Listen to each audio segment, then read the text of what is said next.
And set the tempo early. The last horse away is the 7 Last Martini. They bend around that first turn and head to the backside with Face Value in. Our top jockey, Luis Fuentes, leading. In tight there was Catholic Guilt, Scooter's Boy, one of the field's long shots, poised to pounce on the outside in second. Then we come back to Mulberry Street. Inside of that one comes Burning Leaves. In between horses, Handsome Harry trying to recover after the tardy beginning. Then it's St. Elmo and still nothing from Last Martini. A measured 24 flat for the opening quarter mile as they run by the barns, and Face Value and Luis Fuentes open up a 5-length lead. Now the others are sensing that warning call and trying to carve into that lead. Inside is Catholic Guilt. Outside is Scooter's Boy. Going for a run is St. Elmo. And blocked right now is Mulberry Street. Handsome Harry still progressing along with Last Martini. And now Burning Leaves have dropped all the way back to last. They bend around the turn and head to the top of the stretch, and Face Value looking good right now on that lead and still leading by 5. Scooter's Boy on the outside along with Last Martini.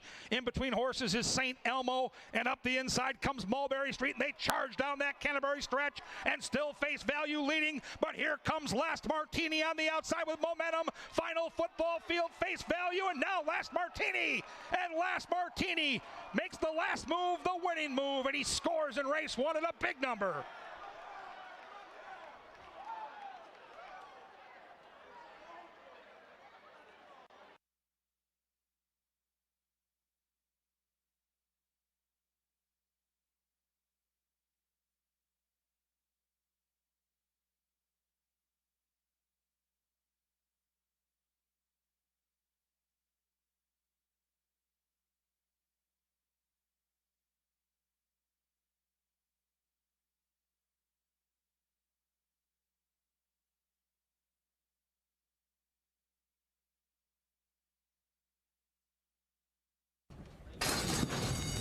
And they're off.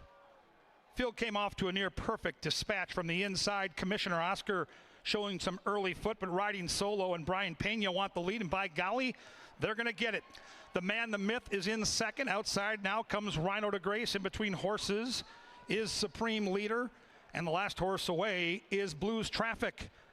A fast pace early on as they bend into that first turn, and the long shot riding solo leads it by a neck. The Man, the Myth is right there.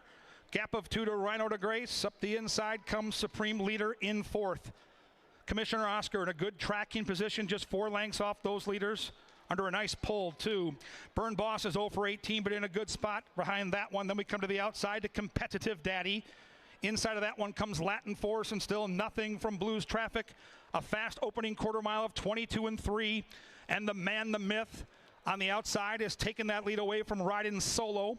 Rhino de Grace is poised to pounce in third. Then it's Supreme Leader, and Commissioner Oscar is unwinding from fifth. In between is Burn Boss. From the back of the pack, Competitive Daddy, and up the inside comes Latin Force, and there goes Rhino de Grace. And Rhino de Grace, without being asked, has taken the lead. And here comes Commissioner Oscar to try to follow that move. They're at the top of the stretch, and the drama is rising. And Rhino de Grace takes the lead as they stampede down that Canterbury stretch. On the outside is Commissioner Oscar. Inside, Supreme Leader. Final furlong they come. Commissioner Oscar outside. Rhino de Grace inside. Today is the day. Lynn Stable celebrate. Commissioner Oscar in time.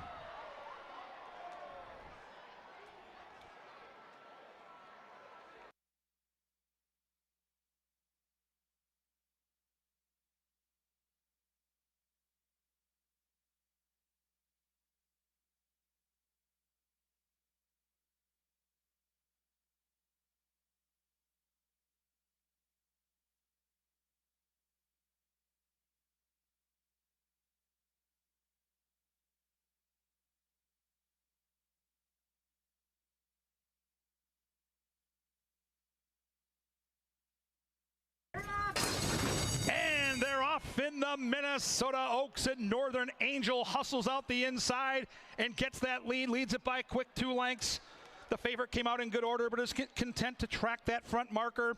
Call 'em All hustles up the inside. Then we come back to Rosalina in between horses, and Retired Kathy likes to do her best running late, and she'll sit 5 lengths off the lead.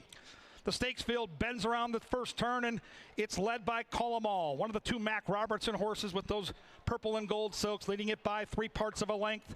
Northern Angel, under a nice pull, is tracking that one from second. The favorite, Extreme Diva's got 3 lengths to make up. She's in no hurry early. She's relaxed and doing a good job of trying to stay off that hot pace. Inside is Rosalina and Retired Kathy. Makes it a compact field surrounded by just 5 lengths. They went 24-2 for the opening quarter mile, and Call 'em All is calling the shots, but leading it by just a neck. Northern Angel has clung to that one throughout. Extreme Diva now being asked to move up a little bit by Gallardo, and outside comes Retired Kathy. Rosalina is being shoved on and not responding, and the complexion changes early into that far turn. Here comes the favorite, Extreme Diva, and there goes Retired Kathy with that route experience to the outside, and those two look like the two that want to settle the score. Northern Angel's trying to keep up with those as the Oaks field turns to the top of the stretch, and Extreme Diva has got pressure here, and pressure from Retired Kathy as they come down that Canterbury stretch, and they're nose and nose into the final furlong. Inside Extreme Diva, outside Retired Kathy, and Retired Kathy's got the better of her. Retired Kathy and Pete Matson sailing away to an Oaks victory. Retired Kathy is the Oaks champion.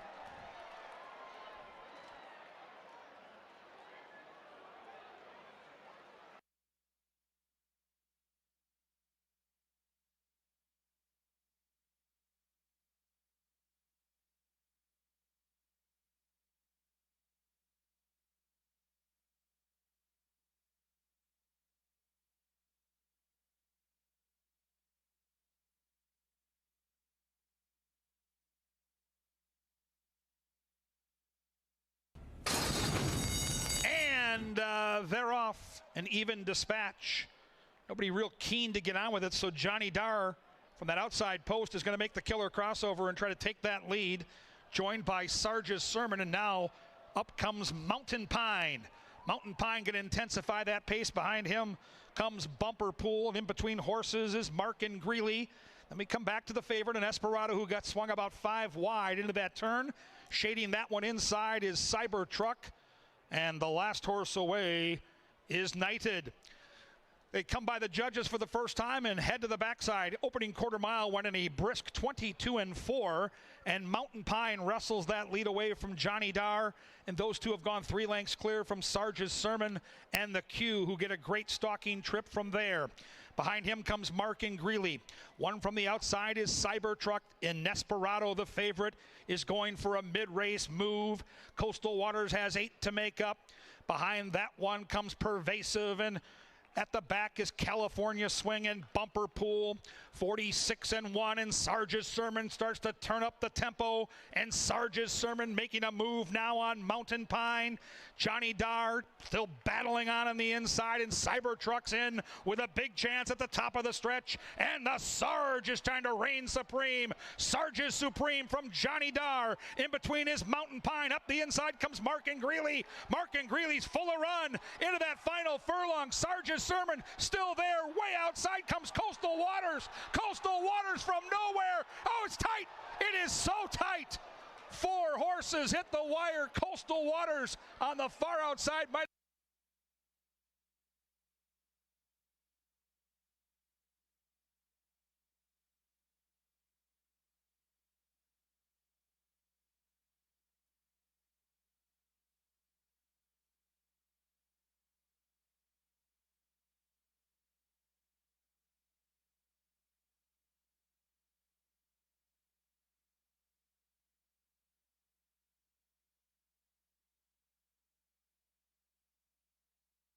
for High Ransom.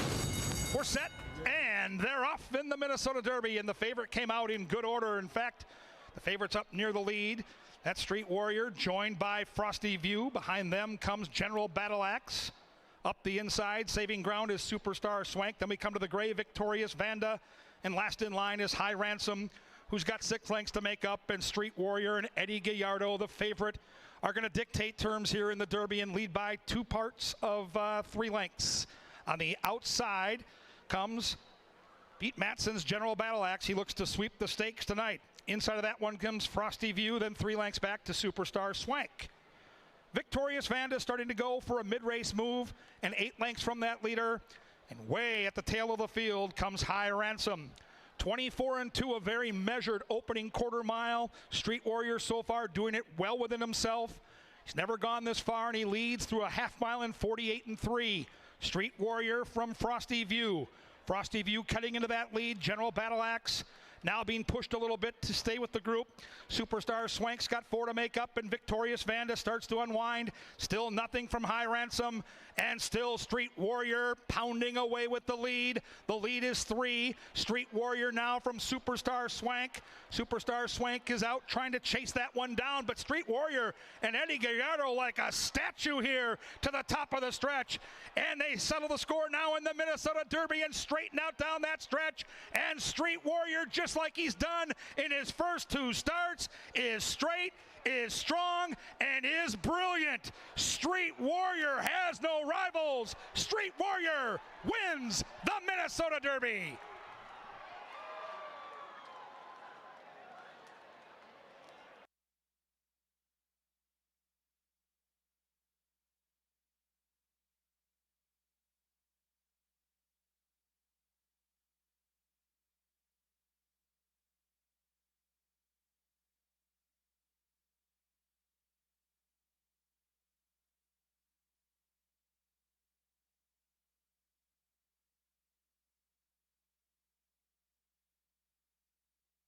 They're in the gate, and they're off. Field came off to a perfect dispatch, led by Star Mission and Calvin Wolf on the inside, but now My Cairo Kid wants the front, and he'll take it away from, on the inside, Time Muse, the last horse away, the late-running Ramblin' Gamblin' Man. And My Cairo Kid trying to slow things down on the front end, leads it by a measured length. Legally Ready is pressing that one through from the inside, saving ground. Eduardo Gallardo on Time Muse. He looks for his 3rd win on the card. The favorite, Found Jordan, in a comfortable position now in 4th, just 4 lengths from those leaders. Then it's Cowboy Cause, who's got 5 to make up. Star Mission started fast, but now has been restrained in his mid-pack, 8 lengths from that leader. In between is Color Me Legendary. Then we come back to Mr. Insensitive. Up the inside comes Ramblin' Gamblin' Man, and Midnight Royal can see them all. They went the opening quarter mile in 23-1. And still on the front, My Cairo Kid, and the top jockey here at Canterbury, Luis Fuentes. He's got that gray now by 3 parts of a length on the front end from Legally Ready. Found Jordan's going for a run. Found Jordan, the favorites, making a move. Time Muse is all dressed up. He's got nowhere to go right now. Cowboy Cause shaken up. Nowhere right now for Star Mission to move. From the back of the pack, Mr. Insensitive catches the eye, and they turn down the stretch. And My Cairo Kid's been there every step of the way. Off the rail comes Time Muse, who's got room now, and they charge down that Canterbury stretch, and My Cairo Kid leads it. Time Muse and Found Jordan out after that one into the final football field. Found Jordan just loves to run, and Found Jordan's won 3 of his last 4.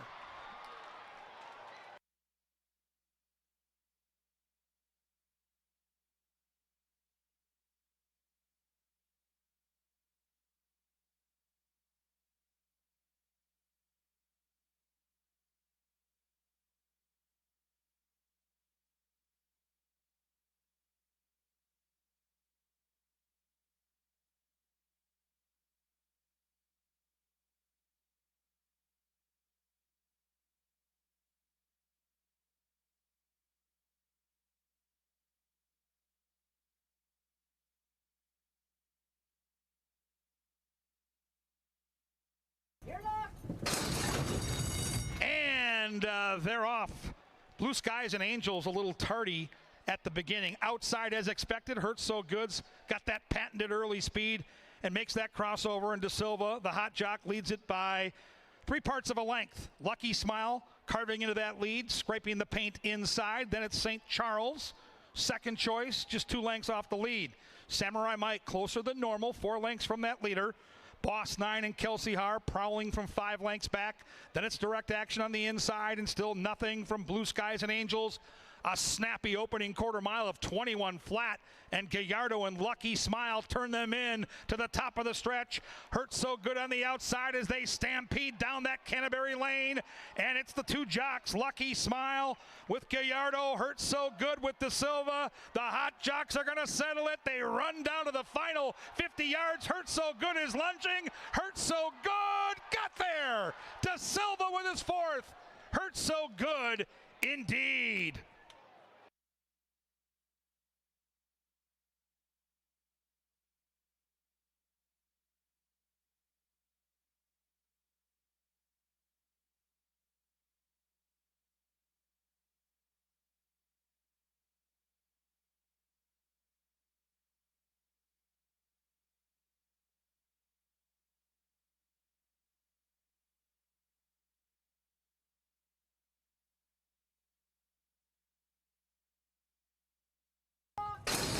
And they're off. Nice even beginning. Cena, little stutter step. She's okay. Outside, as expected, Thunder's Rock and Roll, joined by Pepper Mill. And those two speedballs head out to the front side. Unrivaled Queen going to settle inside and scrape some paint. One from the rail is that Hot Jock with Birdie Be Gone. Then it's the favorite, Cupid's Crush, In Among Horses. Lover Girl is closer than normal. Gap of 4 back to Asina. At the tail of the field is Loanna. They went 21-4 for the opening quarter mile, and Peppermill leads it by a half. Thunder's Rock and Roll clings to that one. Outside is Lover Girl. In between horses is the favorite, Cupid's Crush. The hot jockey has that gray Birdie Be Gone. He's looking for a seam, and so is Unrivaled Queen. The others have got a lot of work to do as Peppermill steers them to the top of the Canterbury stretch. And Peppermill's 13-1. Peppermill by 3. Birdie Be Gone sneaks to the inside. Outside is Lover Girl. But in the final furlong, the upset might be on. Peppermill, spicy indeed. Peppermill, flag fall. To that's all.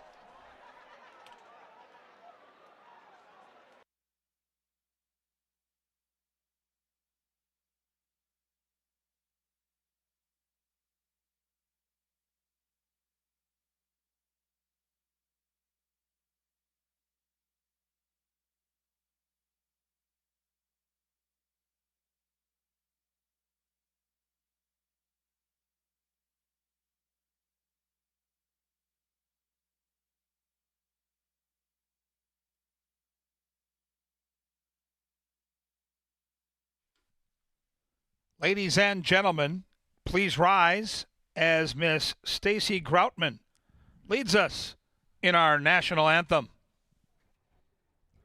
Oh, say, can you see by the dawn's early light what so proudly we hailed at the twilight's last gleaming, whose broad stripes and bright stars through the perilous fight o'er the ramparts we watched were so gallantly streaming, and the rocket's red glare, the bombs bursting in air, gave proof through the night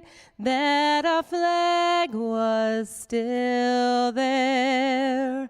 Oh, say does that star-spangled banner yet wave o'er the land of the free and the home of the brave?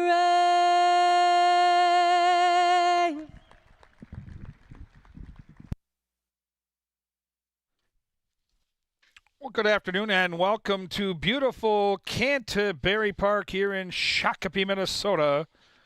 We're under mostly sunny skies. The main track is fast and the turf course listed at firm. If you'll get your programs handy, we'll go over the changes on today's 8-race card. Race 1 starts the 50-cent first 5 pick 5. That pick 5 yesterday paid over $3,500. There are no changes in the first. Race 2, couple of scratches. Number 2, Buckin' Again. And number 6, Hey Hey, Captain Jack. 2 and 6 are scratched in race 2.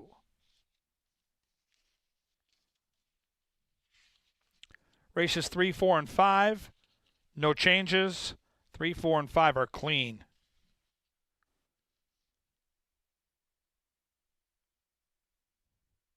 In race number 6, scratch the 7, Schmooze. Jockey change on number 6, make the jockey Serafin Carmona. Carmona picks up the mount on the 6, and the 7 is out in race 6. 7 and 8, the late daily double today, offers no changes. The 7th and the 8th are clean. Fast and firm, beautiful Sunday. Welcome to Pepsi Family Day. Next, we swing over to the TV studio for everything important here at the park. We bring in Angela Herman and Jeffrey Madej. Well, thank you, Kevin. And yes, welcome to Canterbury Park. We're in the First Bet studio. I am Jeff Madej. Angela Herman is here as well. She's part of the STEAM team. She'll be giving out many winning selections today, just like she did last night. It is Family Day, Ange, and it's a fantastic afternoon. The racing is good. A couple of epic battles. One in the first race here with the Alligator Man versus Tony's Tappet. And then I believe race 3, one of, I think it's the third race, right? Midnight Current. Let's Skedaddle takes on Midnight Current. Yes, that gets personal with the two of us. He's a big Let's Skedaddle fan. I am a big fan of Midnight Current. They square off in what could be a stakes race in the third. Very nice group of fillies assembled on the turf. We have some really good racing today. But first, let's look ahead at the week to come. On Thursday, we have $5 admission, and we have $5 beer. That's Thursday night. And we also have a couple of big stakes races, the Canterbury Park Quarter Horse Derby, and the biggest race each and every year for quarter horses, the Northlands Futurity. Right, and these are the crown jewels, you would say, of the 3-year-old and 2-year-old quarter horse divisions up here. Now, you've had a day to sniff out some hints and cues and talk to some different people. Have you uncovered anything for Thursday's quarter horse races? Do you have any leads? Do you have any tips for anybody that might be coming out or wanting to wager on these quarter horses? Well, I think you're going to have to look, when you look at these races, the 2-year-olds, some of them, they're prepping. They're trying to qualify in those trial heats to make it to the big race. So they don't necessarily fire their best shot. So I think you might want to look when you're handicapping for horses that have a chance to improve. The obvious ones, the fastest qualifiers, they're going to get bet the heaviest, but there can be some sneaky winners. And you asked me the same question last night. Well, yeah, I said the answer was Olmsted. If you look back at the winners of the Northlands, it's not always Jason Olmsted. He wins every now and then, but there's been a lot of upset winners. Mark Barnes at $1,000,000 to 1. And I mean, there's things like Tyler Stein won it last year. So It's not as easy as just saying Jason Olmsted, even though that's what I gave you last night because I was so caught up in the other festivities, including an upcoming concert. Yes. You've been hosting concerts. This one I know has been on your calendar for a long time. Well, yes, Craig Morgan is coming up on Friday. There's still tickets available, and there's different seating options that there might still be a handful of tickets left for. There is the pit right in front of the stage from Quick Trip, and there is the Apple Autos VIP deck. There are GA seats upstairs if you want to move around. There's different options if you want to come see Craig Morgan. Come check that out. Our concert series is winding down for the summer. Get some tickets, get outside while you can. We talk about that stage setup outside. It really is a cool place to watch a concert, and we get some really nice nights out here where you can just sit back and enjoy. And I mean, you don't have to weave your way through 8 million lines in a concourse or anything like that. You just get to get out, enjoy the music, and have fun. Craig Morgan is coming up next. That's right. And then there are some comedians coming up later for the first time on the stage. Funny man Joe Gatto will be here at the end of the month, and Charlie Barron's into September. So CanterburyPark.com is where you go to find that info. 6 days from now, the Leg Up Fund Night, Saturday, August 17th, where we raise funds. When I say we, I mean the racing fans. the horse owners, the jockeys, they all contribute to this, and that's why it's been a success, because of your support. But Leg Up Fund, we raise money for injured riders, riders that get hurt while working at Canterbury, exercise riders as well. We had a little an accident I heard about today where an exercise rider was injured. So that's where Leg Up Fund comes into play, and you can be a part of that. All sorts of great things. There's a raffle for an electric bike or $2,000 in cash. You can buy a ticket, a raffle ticket today. There's a great silent auction with all sorts of things, so a lot of ways to contribute. That's next Saturday, but tomorrow, more importantly, the Leg Up Fund Charity Poker Tournament, and that's always fun. Yeah. Now, we saw Chad Lindsay win a stakes race last night. He always plays in this event, so you get a chance to maybe knock him out. Maybe we'll put a bounty on Chad Lindsay, and if you knock him out, you get $50. It's $100 to get in. 50 of your money goes to the Leg Up. 50 goes to the prize fund that you can win. It takes place tomorrow in the Canterbury Casino at 6:30. Oh, corgis. Yes, coming up on the 18th, our next round of dog races. A few more entrants to go into the Best in Show that's coming up later in the season to cap off our series of pup events on the main track. We had poodles and doodles last time around, but we bring back one of the classics, the corgis. Little Wiggle Butts coming on the 18th. They bump into each other constantly. They are a lot of fun to watch on the track because I don't know. I've never had a corgi.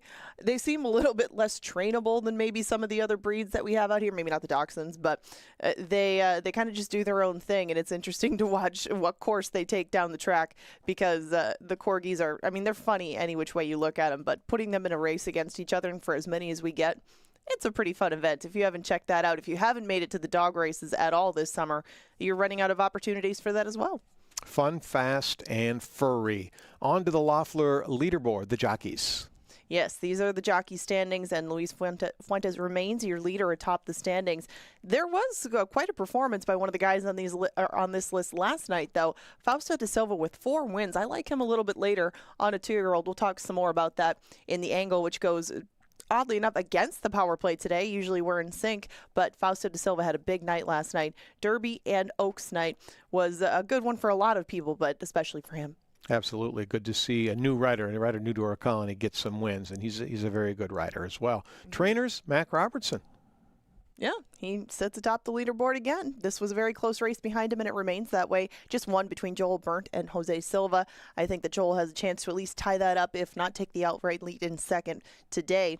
But you know why I think that's the case. There are some live entities coming from that barn, though, so keep an eye on him as he makes his way even closer to Mac at the top. Congratulations to retired Kathy, and that was the horse, the 3-year-old filly that won the Oaks. Owner-breeder Pete Matson, Chad Lindsay aboard for Hall of Fame trainer David Van Winkle. That was an upset, beat a 1-9 in that race. And then came the Minnesota Derby, and what a performance we saw. What a performance to pick up win number 3 in lifetime start number 3 for Street Warrior.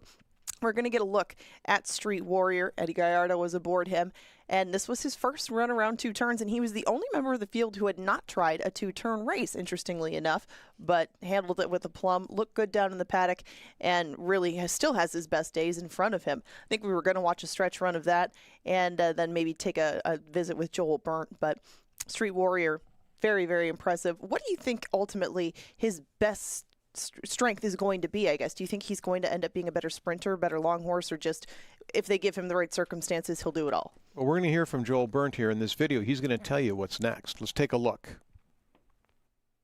And Street Warrior, just like he's done in his first 2 starts, is straight, is strong, and is brilliant. Street Warrior has no rivals. Street Warrior wins the Minnesota Derby. That was Street Warrior crossing the line, getting to the winner's circle for a 3rd time in as many starts. We'll see how he's doing the day after and talk to Joel Burnt, his trainer. Real happy with the race. The Street Warrior did basically what we thought he would do. The fractions surprised me that they were a little slower than I thought they would be, but he got a nice breather up the backside and finished real strong. Very pleased with his performance. Probably looking at the older horse, the Croc Rock, probably on championship day, unless something else pops up, but that's the logical spot. Wow, that was impressive. Very, very impressive. We'll see that horse on Minnesota Festival of Champions Day. That is the end of the month, the 31st. Free pass performances, if you need them, you can go to brisnet.com each and every race day, get free pass performances, do your own handicapping.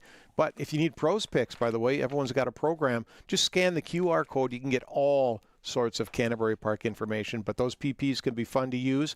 Good way to start learning the game. If you're not into handicapping yet, that's a good way to do it, and do it for free. Pass performances each and every race day, and they're free. The Pick 5, $3,500 Pick 5 last night with that 1-9 shot in the mix. Right, I know. And you can use those free PPs for a 10% takeout 50-cent Pick 5. You can do it all card long. You can start in the first with the first 5 or last 5 races for the final 5. Both of those 10% takeout Pick 5 wagers are just 50 cents to start with. Of course, they build from there. You can make bigger tickets. You can keep it small. However you'd like to play a Pick 5, give it a shot if you haven't before, because you get more back for your buck with 10% takeout. That's, again, the first 5 and the final 5. And we got a couple of accomplices in the STEAM team that'll help us put together a Pick 5 ticket and talk some winners the rest of the card. That's right. Paul Allen back in the fold. The STEAM team reunites. They're going to give out winner after winner after winner, and it all starts right now. Today at the Races, brought to you by Touchdown Tile.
Hey, happy Sunday, and welcome to the Races, racing at Canterbury Park. This is Today at the Races, courtesy of Touchdown Tile and touchdowntile.com. With Kevin Gorg, I'm Paul Allen.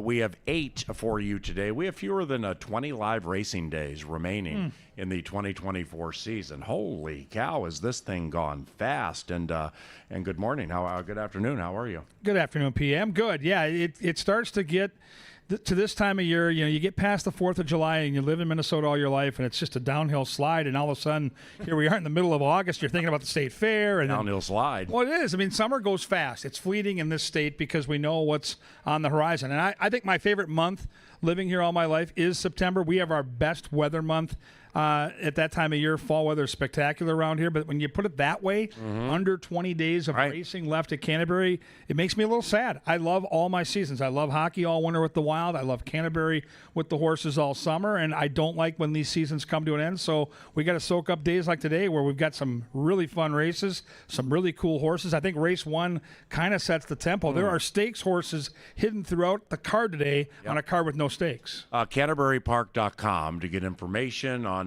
the shows that are coming up. My K-Fan show Friday, I had a comedian named Joey Gatto on for about 17 minutes, and holy cow, was he fantastic. I can't wait till the end of the month to see Joey Gatto here at Canterbury on a Friday. CanterburyPark.com to get information on that. And finally, thanks for calling the races last night.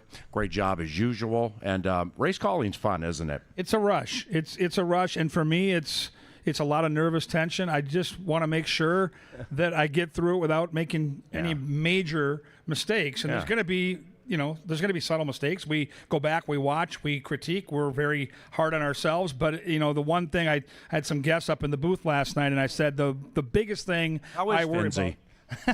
No, it was Mark Irving and his group. But anyway, I digress. I don't want to call the wrong horse in the stretch at the wrong time. And it's happened, and it doesn't happen very often, but it's something I worry about. And when it's over, I take a deep breath, and I'm like, okay, I can get back to my normal gig the next day, and here we are. Right, and you and I have known each other, for more than a quarter century, so you talk about, you enjoy certain times of the year, and there can be some stress that goes into that adrenaline rush of calling races.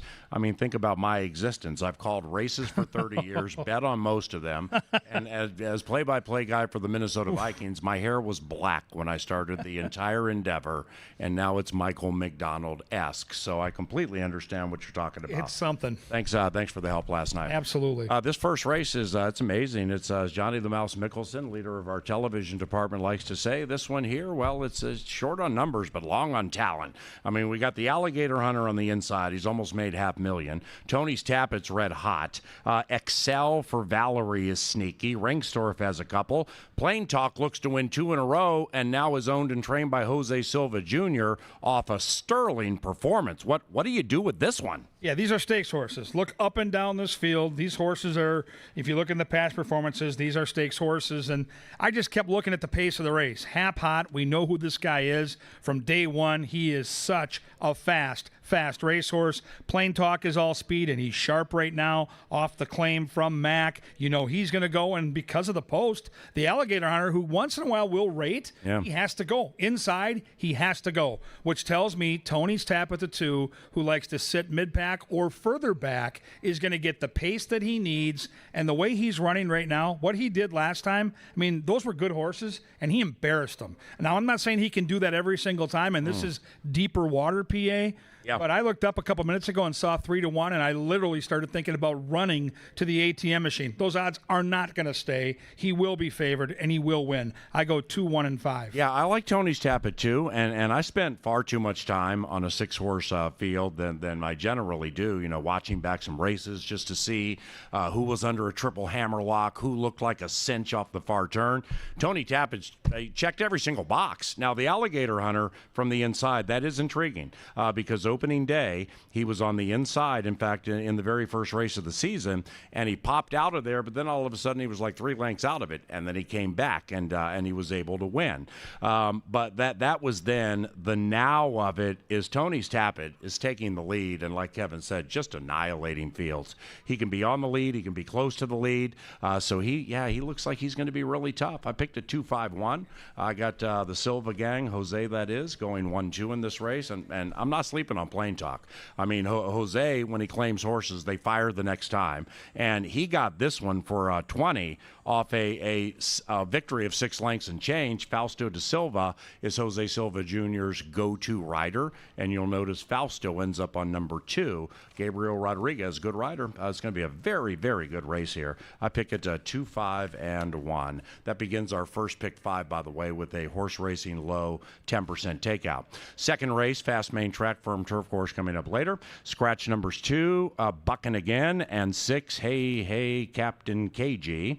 I pick it 7, 8, 3. Kevin's on Johnny Bigani. Yeah, Luis Valenzuela is a guy that rides both quarter horses and thoroughbreds. He's great out of the gate, and he showed last night in the nightcap what he can do when he gets the lead. He's so good on a front runner. And last night he scored at 13-1 in the final race of the evening on a long shot named Peppermill. And with that scratch of the 2, the front is wide open for Johnny Bigani. And this is what Luis Valenzuela does. He gets horses out, puts them in the race, and if he's given the lead, he knows how to carry them home. And I think he can do that. I think that scratch is significant. I've got the 7 horse in second, Laws of Man. I've been saying this. You and I have both been saying this, PA, for weeks.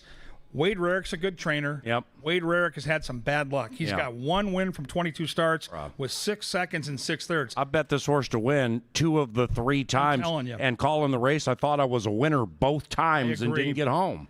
That barn is sitting on wins. And, oh, by the way, that jockey, Mr. De Silva, won 4 last night. So I go 8, 7, and 5. Yeah, I'm on Laws of Man here. Yes, I guess a glutton for thoroughbred punishment, maybe. But I'm coming right back on this horse because, even though at this class level, the performances have not led to victory, but it's not like the horse is not sharp. I mean, this horse is running sharp races.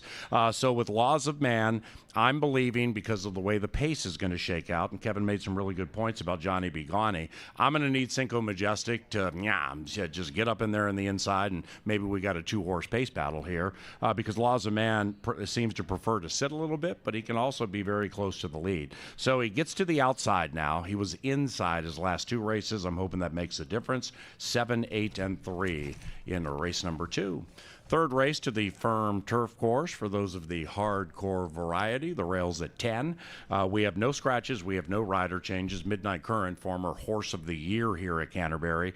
She shared a stable with Let's Skedaddle. All right, and those two would run 1-2 in a bunch of races. I mean, they had a really good rivalry on the track that continued the last time they met each other. Now, may God rest the soul of Bob Lothenbach, who owned and bred Midnight Current and Let's Skedaddle. So when Bob died, his horses went to dispersal, and Let's Skedaddle out of that situation was purchased for $70,000 in April of this year by the most successful trainer in the history of Canterbury Park or Downs, Mac Robertson. So Let's Skedaddle, Midnight Current. My only question here for you, who wants to steal this race? I just can't find a definitive early speed horse to be like, yep, I got it. There's early speed, and lone speed's tough to beat. What do you do? Well, if I'm Quinones, I know what to do. I can read the racing form. I can talk to Joel Burnt, and I can see that this horse, Midnight Current, although she wins a bunch of races from off the pace, she's capable of popping out and going. And if you give her the lead here, pack a lunch. I mean, this horse is going to be tough, and I think she's got enough natural speed to get to the front. I feel bad for Let's Skedaddle. They used to be barn mates, and look at this horse. Has run 3 great winning races in a row. 2 of them in stakes. Last July, last September, and then last time out a couple 4 weeks ago, and 3 seconds in a row to Midnight Current. It has to be so sick and tired of seeing Midnight Current. So I go 5, 2, and 3. I think the 2 is capable of the upset, but I think the 5 is going to be loose, and I think that's a problem. Yeah, I mean, with Let's Skedaddle, when you purchase the mare just back in April, just a few months ago, for $70,000, it's a current and a long play. You know, I have a mare when she's done, and what's that going to fetch when we breed horses? Because Let's Skedaddle's made nearly $250,000, and you have somebody now at age 6 who made $50,000 last year, and she's going to make close to that or maybe a little less this year. Who knows? So yeah, I mean, I love the purchase. Midnight Current was also available in that same sale, and she was purchased for $210,000. Man, you make a great point about Midnight Current, because if you go back to her final few races last year, after she got legged up with 2 or 3 off the layoff, well, she was right on the lead in mile races in 45 and change. She goes 45 and change in this race. She's up by 4, and it's going to be really tough to beat. Love that angle. 5, I picked 3, Gypsy Reward second, Let's Skedaddle third. I think Gypsy Reward is sitting on a good one. Maybe not good enough to win, but 5-3-2 for me in race number 3. In the 4th race, back to the fast main track, and this begins our second of 2 pick 5s, and it's only 50 cents. Hit the winners of races 4 through 8. Hit that pick 5. We've had some this year pay more than $30,000. No scratches, no rider changes. 5-2-6 for me. I'm on Forsaken, and KG is on Devil Vision. Yeah, this is one of those moments in time where you get the race, you get all ready to handicap, and you come in with a game plan. And my game plan when I sat down and handicapped this 4 or 5 days ago was, all right, Devil Devil Vision's not who he used to be. I know he won at Keeneland, but he's not the same horse right now. I'm going to try to beat Devil Vision. So I started handicapping the race, and he's a closer that is pace dependent. And then I started looking at horses like Panzer Pride and Clear the Coast and Rosenquist and You're Forsaken, and they all want to go. Come on. Which means, what are they going to do? They're going to go too fast, and they're going to set it up for who else? Mac and Carmona. I didn't love the play. I went into the race trying to beat the horse, and once again I end up with the horse. Devil Vision, to me, gets the right pace today, and I think takes advantage of it. I think the 1 is sneaky. I don't think they're going to bet the 1. I think 3-1 is lower on the morning line than the horse will go off at. So I'm going to go 6, 1, and 2, and I think Mac's got a real good chance of winning this one. And Angela, part of the Steam team, Angela Herman, the sharpest member of the Steam team. Without a doubt. She took number 1, Meet Joe. Kevin's on Devil Vision, if only so Johnny the Mouse Mickelson in the TV department can unfurl one of Kevin's favorite Foreigner songs. Yes. Devil Vision. Oh. That is the song, right? Well, that or Cold as Ice. Take your pick. Double Vision, Devil Vision. Devil Vision, Devil Vision. I was really, playing with you. I tried too hard here to beat Devil Vision and or Meet Joe. I ended up with Forsaken. I don't love the pick. I mean, the horse's last win took place at Oaklawn Park against State Breds, and I feel the horse is going to sit a little off the pace. And we're going a mile. The record at a mile ain't great. So I don't love this pick, but it's my pick nevertheless, 5, 2, and 6. Race number 5 to the turf course. And holy cow, the turf race has been unpredictable this year at Canterbury. Earlier in the season, month and change ago, we had a horse win at 50-1. Then the next turf race, 35-1. So that's happening on our turf course and rather frequently. No scratches, no rider changes here. Rejection Hurts tries to win 2 in a row. Here's Bridgie. Bridgie's back on this turf course for Joel Burnt, and Jermaine Bridgman's really difficult to beat on this turf course, but doesn't mean he wins every single one of them. I picked 9, and Kevin is on number 1. My partner Glenn for the Revax team. Bye, Johnny.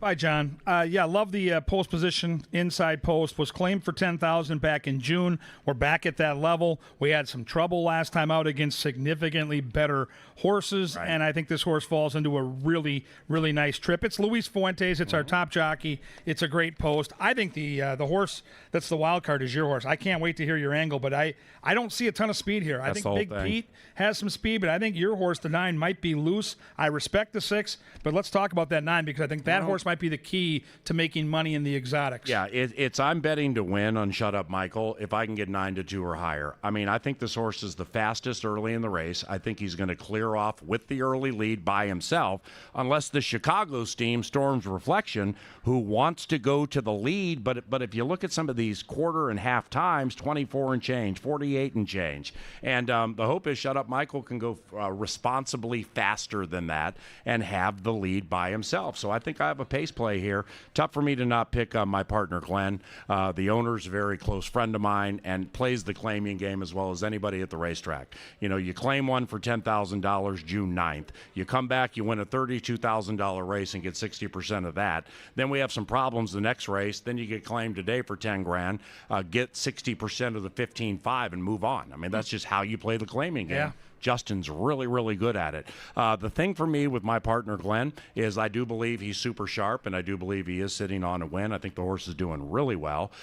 He just needs pace at which to run. I just don't think there's enough. So I ended up going 9-1-6 in race 5.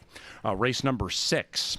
Number 6, Just Ask Joel, is now ridden by Seraphin Carmona, and scratch number 7, Schmooze. By the way, what about Seraphin Carmona? Yeah. Bug Boy Seraphin Carmona, as of last year, nobody had any idea if he was going to be good, bad, or in between. I got a lot of respect for Seraphin. Not only has he won a bunch of races this year, and I think you may have said this somewhere during the course of a paddock preview, but up until last week, my man would leave here on Sunday. He would drive to Indiana, race at Horseshoe early in the weekdays, and either drive or fly back and do it here. I mean, that's dedication to the craft, and that's what you need when you're relatively new to the game. So got a lot of respect for Seraphin Carmona. I took this one 3-4-5. I'm on Tiger Hunter. Might be overthinking it. Past the Cat. I picked that horse when he was like 20-1. He ran a really good second. I bet him win in play, so I made a little money. And he's zigged and I've zagged every other time, probably including here. 3-4-5, and KG's on number 4. Yeah, he's been good to me. I've played him a couple times, and you know what? The scratch of Schmooze probably actually helps because Schmooze looked like lone speed. I think this is going to be a really slow pace, and horses like both of ours, Past the Cat and Tiger Hunter, are going to be a little bit closer. We know they can finish, and I think the one horse might fall into a really good trip. I was super close to picking Brick Bat, who I think now on the inside ends up on the front with a bunch of closers chasing him. Super interesting jockey's race, but don't be surprised if Valenzuela moves a little soon on Past the Cat. I go 4-1-3. Well, I love that angle. Brian Pena got here, not mid-meeting, but say 25% into it. Really good gate jockey and very good when he gets his horses on the lead. So Pena, he's ridden 78 since he got here, he's more than that. But for context, he's won 13% of them. That's pretty good for a new shooter coming to a different racetrack, having to pick up business on the fly. I love that inside speed angle after what you talked about with the scratch of Schmooze. I'm hoping Tiger Hunter is close to the lead, and that's pretty much it, is that he's either on the lead or he's relatively close to it. I mean, we're a year removed from him running second by a nose at a class level higher than this on the lead. So I know he can do it. And this season, he's made $25,000 this year. That's not terrible. So this, I'm not necessarily throwing darts here, but it's a little bit of a by faith play with Tiger Hunter. And Guillermo Rodriguez, that is, has a propensity to get horses to the front. So I think this would be a good time to do it. But what do I know? Past the Cat. I mean, Past the Cat's the best horse in the race, in my opinion, but is absolutely an animal that is required. Think Kirk Cousins quarterback. Wonderful quarterback, top 10 in the league, but Kirk needed A to get to B, to get to C, to get to D, to have plays explode. Past the Cat's kind of that way with the early pace and the amount of horses in the race and the trip and everything. I got a lot of respect for him and Vic Hansen, though. 3-4-5 for me, 3-4-5 for me in race number 6. The 7th race, this is a turf race, and this is a nice maiden race. We have 2-year-olds on the turf. You got a couple of girls in Mo Light Now and Mega Hart facing off against the boys. I took number 6, Mo Light Now. Angela took the other filly, Mega Hart, and Kevin's on Making My Fortune, Valerie and the leading man, Fuentes. This one's nice. Yeah, the 7th race is bar none the hardest race of the afternoon to find a winner. And if you're going to play exotic wagers, this is the race to try to get lucky. These are 2-year-olds. I don't see any standout favorites. Maybe the 3, who's a first-time starter, goes to the post as the lowest priced horse, but I just see value up and down the board. And I went back and watched the 5's debut, Making My Fortune, and this horse was out of the gate slow, was running uphill after that, didn't like the kickback. They moved this horse to the turf. Fuentes comes back on it. That's the key to me, is the top jockey stays, and that tells me this horse is going to run a much, much improved race. And, I was talking to our tip sheet guy, Superstats Dave. Those green sheets for $2 are awesome, and he made a great point. We have seen more 2-year-olds run clunkers in their debut and come back and pay a price in start number 2. That has been the trend throughout the late part of the season here. I'm going to try it again. I'm going to go 5, 3, and 6. I go 6, 3, 4. Now, hear me on this first angle with my third place horse, because I know you love playing superfectas. I do. But if you really want to get deep in a pick 4 or a pick 5, number 4, We Need a Favor. All right, I got no idea if this horse can run, and I don't know anything about the breeding when it comes to 35% first-time starters as 2-year-olds when they debut in August. So I'm not analytically sound that way with horse racing. I can tell you this. Bob Klein is one of the best horsemen we have at the track. And Larry Jones, who I believe, was that Smarty Jones' trainer? Is that the same Larry Jones? Same Larry Jones. Oh, okay. boy. Well, here's the deal. Is Larry Jones is Robert Klein's mentor. It's like surrogate dad, surrogate uncle, best friend, something like that. And now we got Larry Jones owning a horse for Bob Klein. Kelsey rides it. That's how it works. And we're going to get 15-1. Just keep that in mind for your superfecta. I love it. Now, for me, simplistically speaking, and with all due respect here, okay, Mac Robertson, the, again, most accomplished trainer in the history of this racetrack, he has a first-time starter. The owners paid $50,000 for it, so that means you got to let's get going and get some of that cash back. Puts a rider on it he's never ridden who doesn't have any wins, and we only have 3 works. Geez, I wonder if this horse is fast out of the gate and puts 3 on the field, and I just feel like this one wins. It's an instinctive play, so I go 6-3-4 in race number 7 because we ain't watching any of the workouts, so we don't know how these workouts are going, so I'm just playing off instincts. Kevin went back to the film, which was fantastic. Race number 8, and this one's on the main track. Kevin's on number 3, Tales of McKenna. I'm going to try to beat that one with Pat's Gal, Kelsey, and Bob Klein. Yeah, tricky race to close the pick 5 out on. I think you're going to want to spread it a little bit. Tales of McKenna is a horse that did have trouble last time. These are low-level claimers, so they take turns running big races. It feels like it might be her turn. Do not sleep on the inside horse. How many times we've watched Miguel Angel Silva win a race just like this on a slight class drop.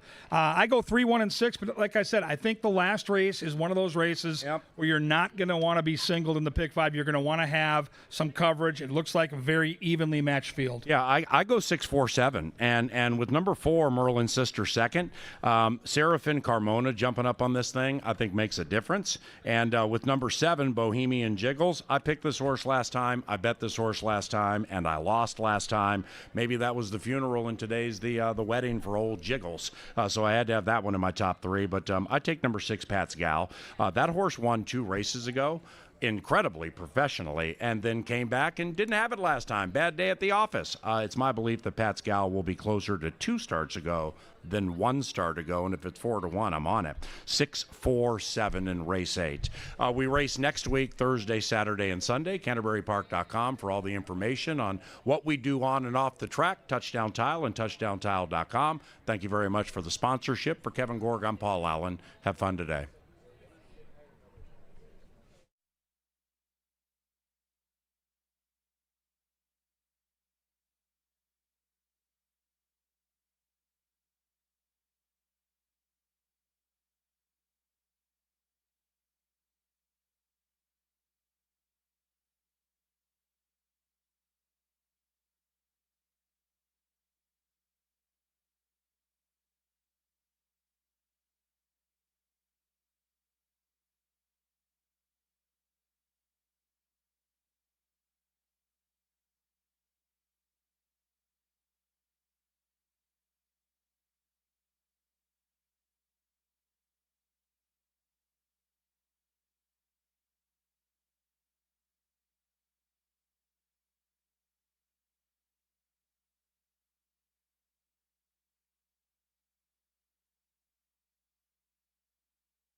And the horses are coming onto the track for this afternoon's first race.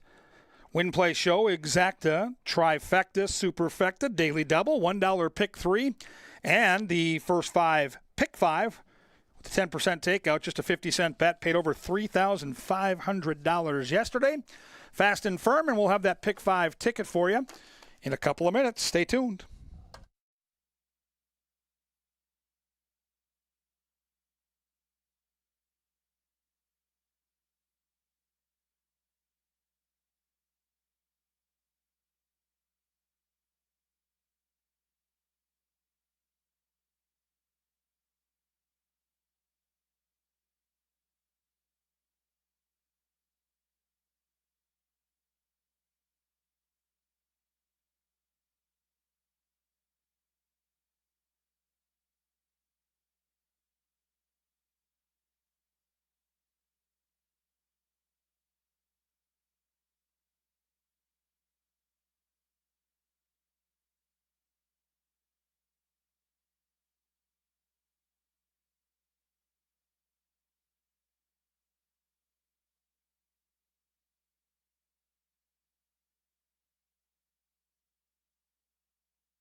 All right, fans, start to get ready for this Pick 5 that starts with a small field that's got some depth to it. You have to make a stand at some place, and I'm making my stand early.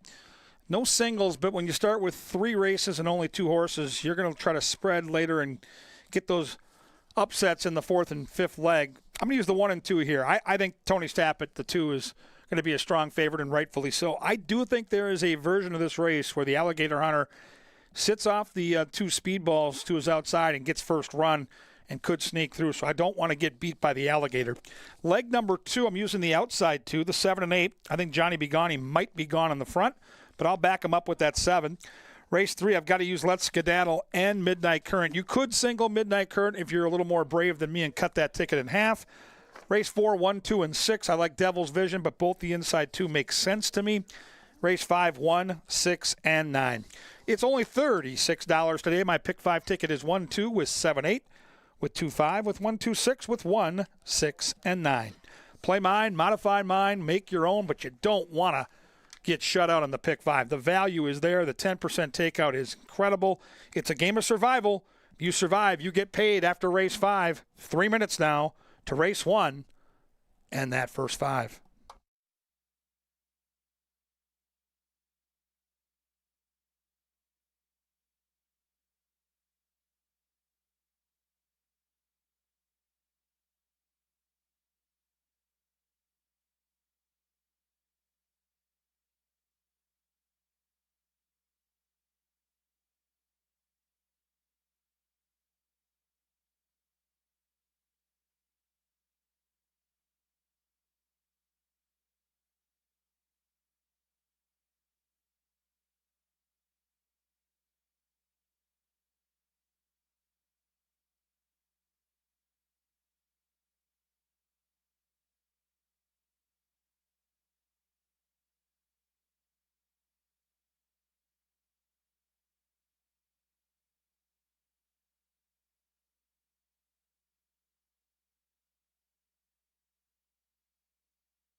The horses are approaching the starting gate on Pepsi Family Day, provided by Quick Trip and Hormel.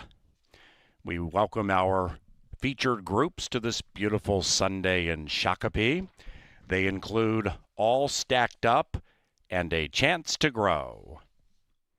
Racing at Canterbury is provided in part by Michelob Ultra, the Minnesota Lottery, Maker's Mark, Jim Beam, and Kim Crawford Wines.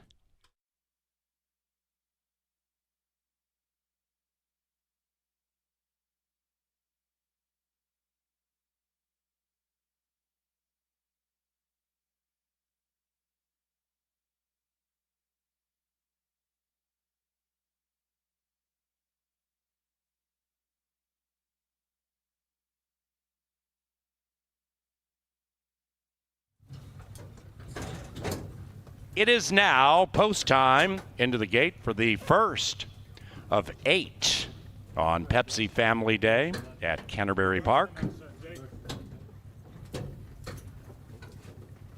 We have pony rides, face painting, kids craft, the Pepsi playground, arcade, and much more for the kids today. And for the adults, the first of 8 and the first of 2 pick 5s with a horse racing low 10% takeout. Tony's Tap It, red hot, 3-5 in favored.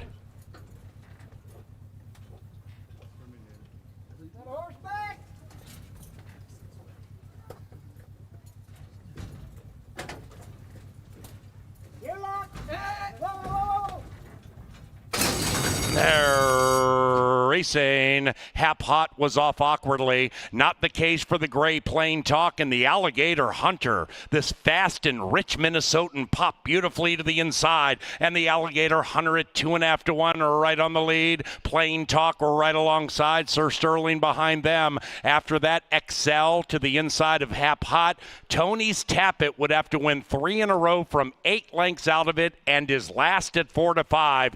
They head into the far turn, and 1 and 5 are locked in battle, traveling in perfect harmony. The Alligator Hunter the inside. Plain Talk at 10-1 to the outside. After that, Sir Sterling to the inside of Hap Hot. They share a home, and Sir Sterling's running away from his friend. After that, Tony's Tap It beginning to close in coyly to the inside of Hap Hot, and back in last is Excel, and it they come. The Alligator Hunter, Plain Talk, but this thing's over. Here comes Tony Tap It. Tony's Tap It surging on the outside and doing it effortlessly. 3 consecutive wins for Tony's Tap It. This one is on fire. Tony's Tap It first, Sir Sterling second, the Alligator Hunter third.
Number 2, Tony's Tap It, ran first in a flashy 109.84.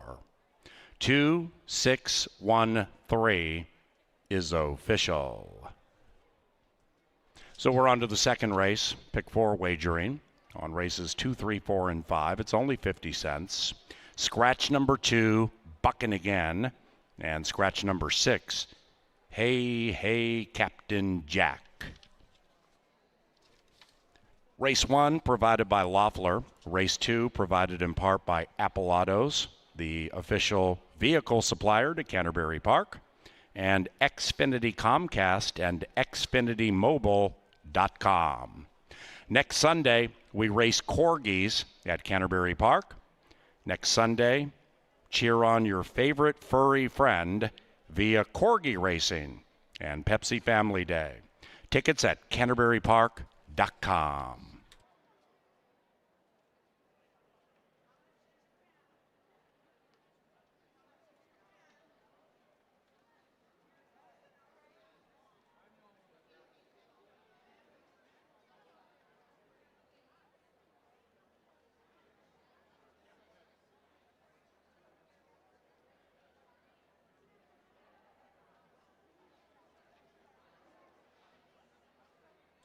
Old Tony's Tappet is running roughshod on this racetrack.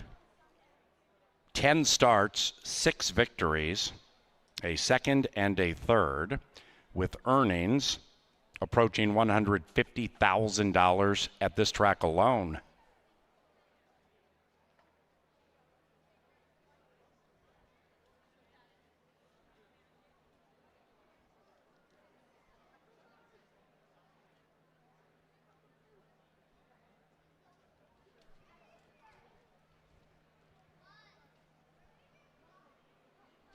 To the winner's enclosure for a third consecutive time, here's Tony's Tappet and Fausto da Silva. Kirk Sutherland is the winning owner, and the winning trainer, Jose Silva Jr. Behold the streaking Tony's Tappet.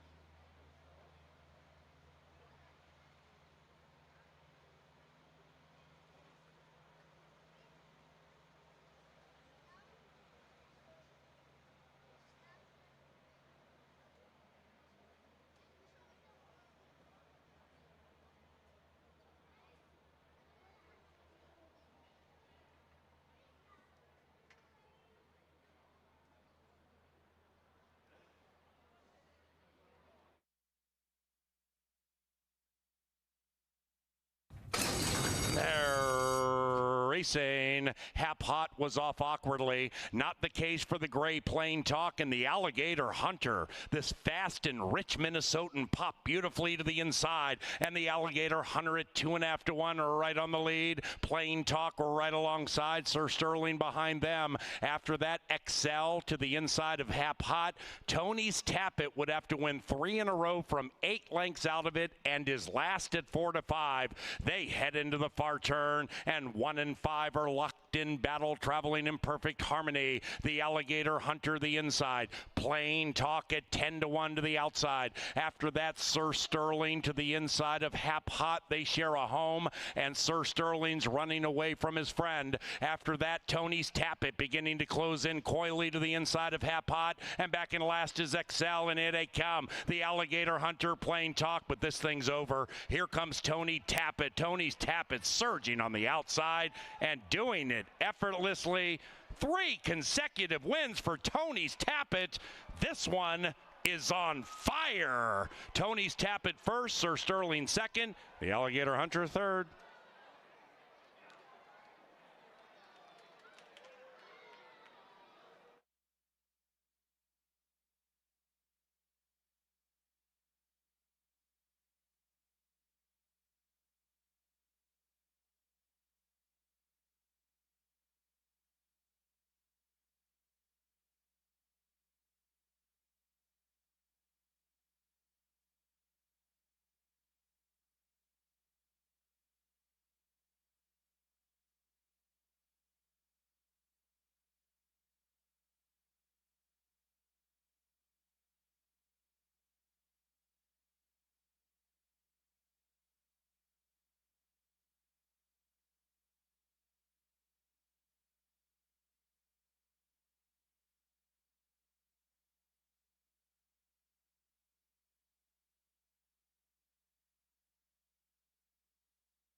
Attention, a rider change in the 4th being announced for the first time. This is a jockey change in race 4. Number 3, Clear the Coast, now ridden by Luis Valenzuela, +1. El Val on number 3 in race 4.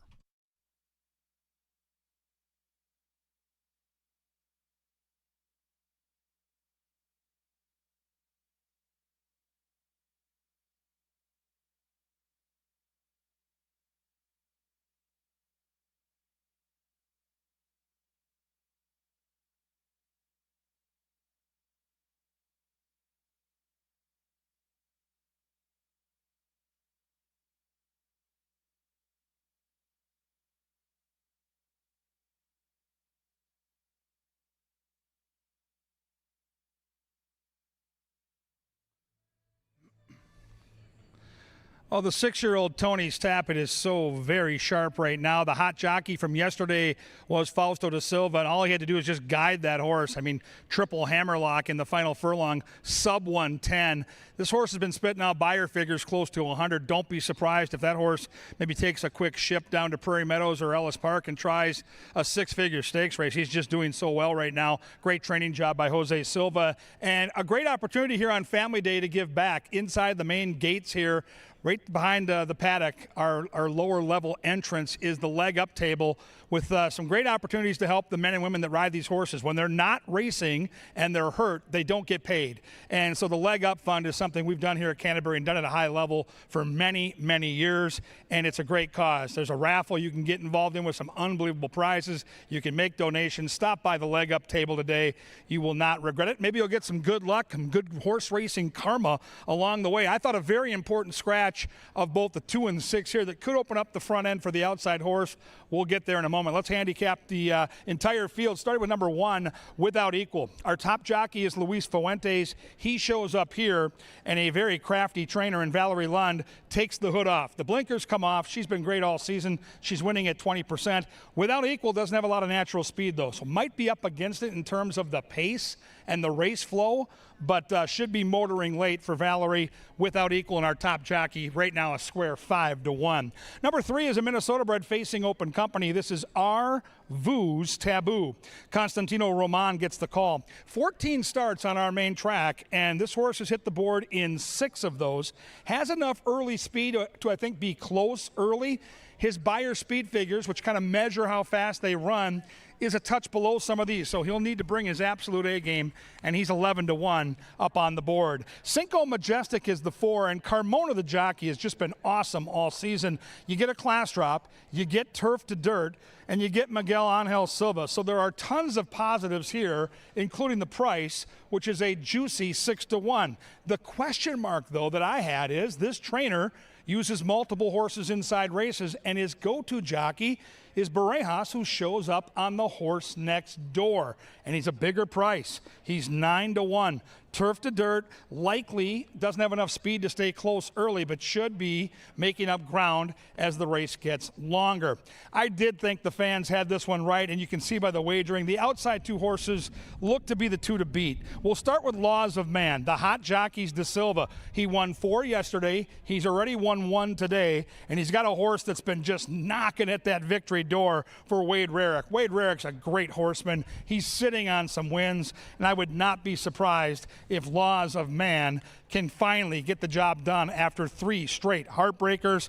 But my top pick is the outside horse. I am a big fan of Lone Speed. Anytime, anywhere, any distance. And I believe this 8 horse, Johnny Bigani, this Minnesota bred, can get loose.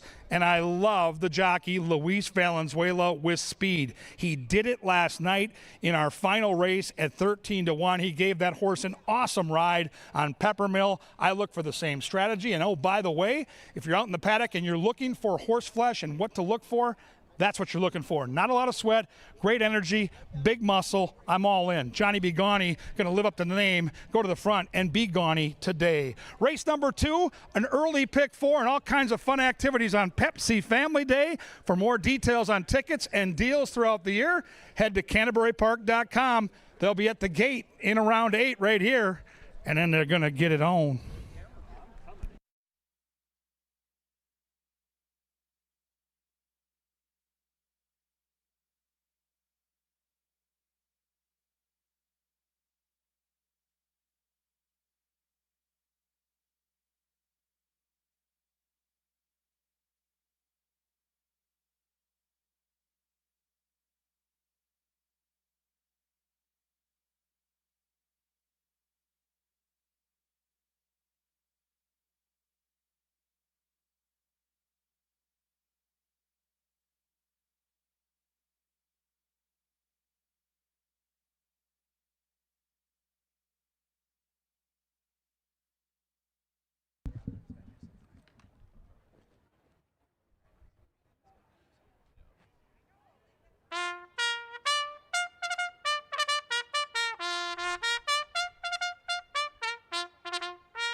you.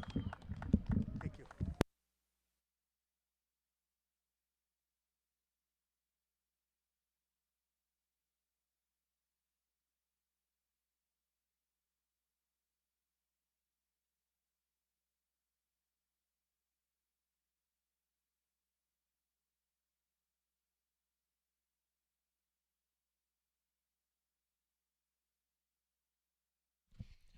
And here they come to the John Deere Dirt for race number 2.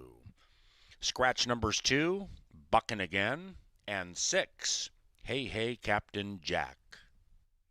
6 battle in 6 minutes.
Hello on this beautiful Sunday from the Winner's Circle. In addition to horse races, you know, we've got concerts going all summer, and we've got some comedy coming at the end of August. Joe Gatto is going to be here on August 30th. I've got an Impractical Jokers fan on my left, and we're going to see if we can't get you some tickets to go see him. Now, do you have a particular favorite person on Practical Jokers? Is it him? Oh, yeah, for sure. Joey. And what's your name? Where are you from? Jack from St. Michael. All right, Jack, we're going to take a look at the tote board. We're just going to look at a multiple choice question. If you can get it right, you are going to be front and center at Joe Gatto. We're going to get you a couple of tickets and see if you can't get some laughs right here at the park. Before Impractical Jokers, Joe Gatto was in a comedy improv group called what? The Tenderloins, Monty Python, The Kids in the Hall, or Sketch Kids? A, B, C, or D? What do you think? B. B, Monty Python. Was it Monty Python? It was the Tenderloins. It was the Tenderloins. I'm sorry. We'll see if we can get you some tickets maybe later today. You're still going to get a daily double pack and enjoy the rest of your day here. All right, good try. Good luck the rest of the day. Thank you.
It's post time.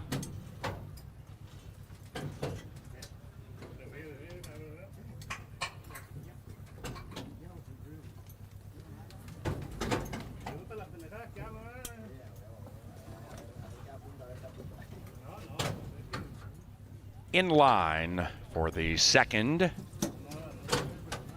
Johnny Bigani, 4-5 in favored.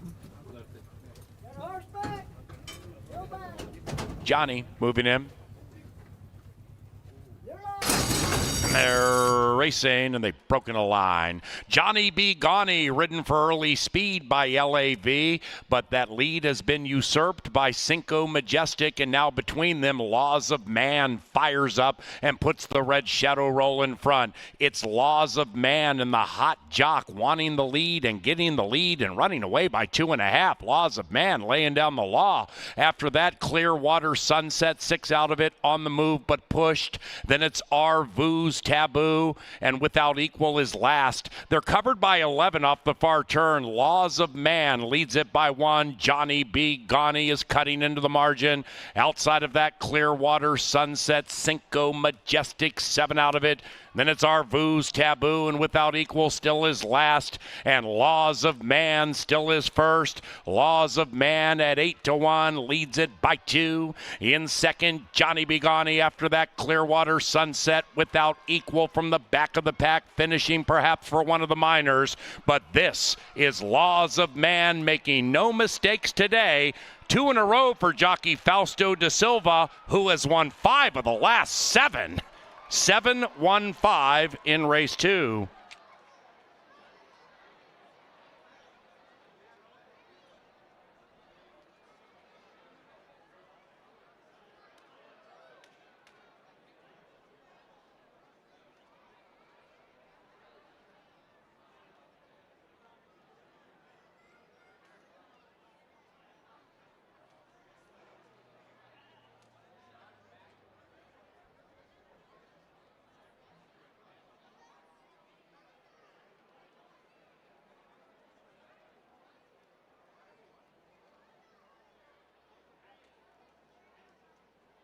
Number 7, Laws of Man, first. Second, 1, Without Equal. And a photo for the rest. Claim. We had a claim in race number 2. Stand by.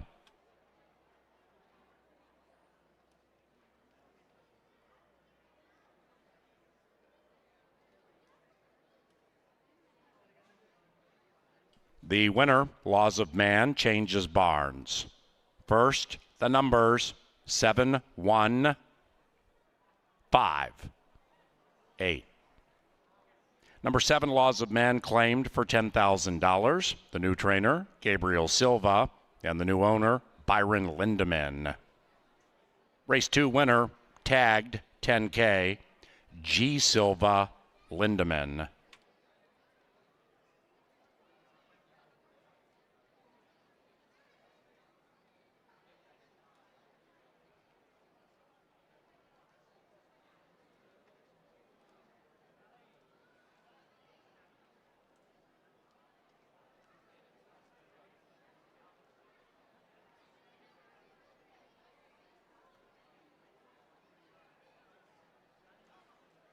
Race number 2 has gone official. That exacta paid $34.70, 50-cent trifecta $60.90, 10-cent superfecta $21.51 for a dime. De Silva swept the double, and it paid $10.60. The third race takes us to the firm turf course. The rail is at 10. No scratches, no rider changes in our third, provided by Anheuser-Busch. We also welcome Sheet Metal Connectors, and we thank Tri-State Bobcat. Race 3, about 23 minutes from now.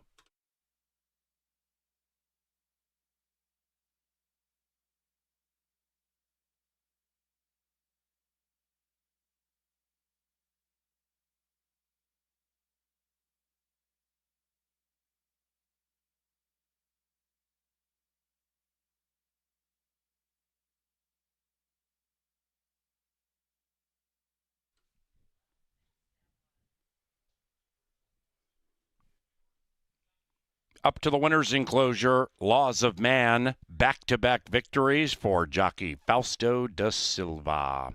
The winning owner and trainer is Wade Rarick.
They're racing and they've broken a line. Johnny B. Gawney ridden for early speed by LAV, but that lead has been usurped by Cinco Majestic, and now between them, Laws of Man fires up and puts the red shadow roll in front. It's Laws of Man and the hot jock wanting the lead and getting the lead and running away by 2.5. Laws of Man laying down the law.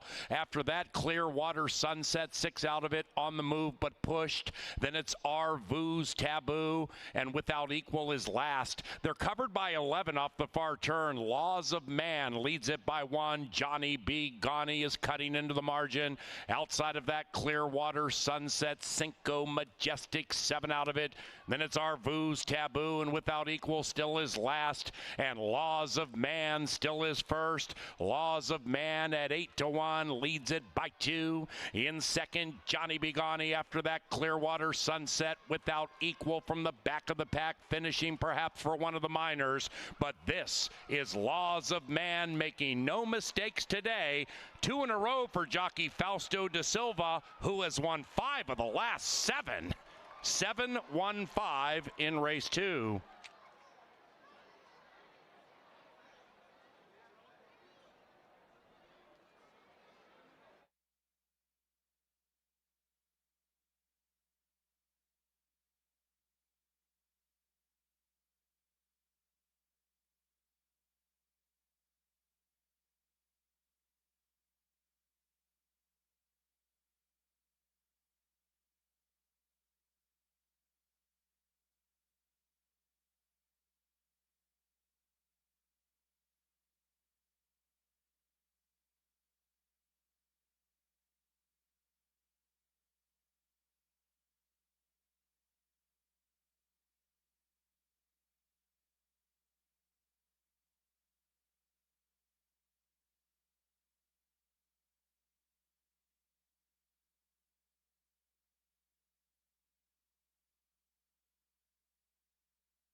Laws of Man gets into the winner's circle, slight second choice, and let's go to the turf for race number 3. Jeff and I talked about this race before they got down to the hot tub, and this could be a stakes race. That's that quality of fillies and mares. They go in the third, they go a mile on the turf.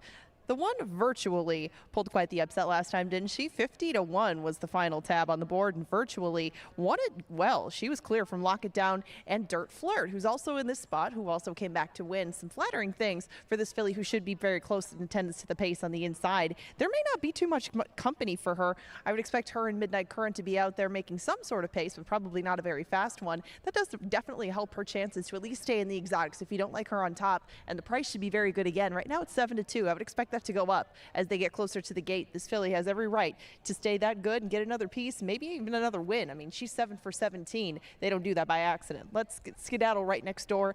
Has faced Midnight Current plenty in her life. Yes, Jeff, why aren't you down here for your filly? Let's Skedaddle. This is only start number 2 of the year for this filly, but she made the first one a pretty darn good one, didn't she? She was only a half length short of Midnight Current that day. Did it with a brave run between horses. Kind of picked right back up where she left off. She's always close at the end of things. Might need a little bit more pace than she would see in this spot. That's the main drawback for Let's Skedaddle. It's a smallish field, not a ton of speed, and that both of those factors generally play against this filly, but she always shows up with a good race, and if she can build at all upon that comeback effort, she will be very tough to hold off in the lane. Gypsy Reward is another closer. She's also from the Mac Robertson camp. She was 6th in the aforementioned Midnight Current race, the last one that she won. But Gypsy Reward, prior to that, had stayed clear of some trouble to her inside. That was an interesting journey the day that she won. Something does have to give. There you are, Jeffrey. Gosh, I was wondering if you wouldn't show up for her. Gypsy Reward did win 2 back. That was her seasonal debut, too. Gypsy Reward, a Minnesota bred, has done very good running on this turf course. Nothing wrong with what she's done. This is just a class test for her. And Gypsy Reward before has dipped her toes into this kind of company, and she's been kind of left behind towards the end of things. But if some sort of pace duel does develop, it should help both her and Big Bad Diva right next door. You'll see when Big Bad Diva comes around here, she is very aptly named. There are some big girls in this group, and she is definitely one of them. Big Bad Diva thus far hasn't had success on the turf, at least in the winner's circle, but she does pick up some pieces, and she can keep herself a little bit closer than she has in some of her recent races. Big Bad Diva in this turf course have only met when it was yielding. Probably will help a little bit more just by virtue of her size, that it's a bit firmer today, and Big Bad Diva should be able to keep herself at least in the mix at 7-1. 3-2 is the price on 2022 Horse of the Year, Midnight Current. She is seeking to get another win over this turf course. That would make 11 in total, and Midnight Current can do it in a variety of ways. She dropped back to last 2 back, but last time around stayed closer again, and she came up with a win. Now Alonso Quinones will be in the saddle today, and I wanted to get a look at her. She comes out. She is looking herself. I would say that is a positive sign. Both Kevin, Paul, and I picked her. I pick her every time. You should know that. And Midnight Current is going to be probably a heavy favorite again as she heads out to the track right now. That price is currently 7-5. Dirt Flirt on the outside looks to pick things back up from her second place last time around, 2 back. In similar conditions, she did pick up that aforementioned win. She broke from the rail that day, and she just came flying at the end of things and scooped him up. Last time she got a similar sort of pace, but just didn't have the similar sort of kick in the lane. I don't see much pace in here, like I mentioned before. That's to the disadvantage of horses like her, like Let's Skedaddle, like Gypsy Reward. We'll just see what unfolds. This is going to be a rider sort of race. There's quality fillies. There's a little bit of speed to work with, but some small things will make a big difference in this group, and we'll find out in 9 minutes who will come home victorious in the third. In this mile on the turf, you can do win, place, show, exacta, try, super, double, and pick 3 wagers. You got a very classy bunch to pick from. As the riders get a leg up, we have 9 minutes until the third.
Ooh, Sir Leonard Diker with a nice one to bring them onto the racetrack for the third.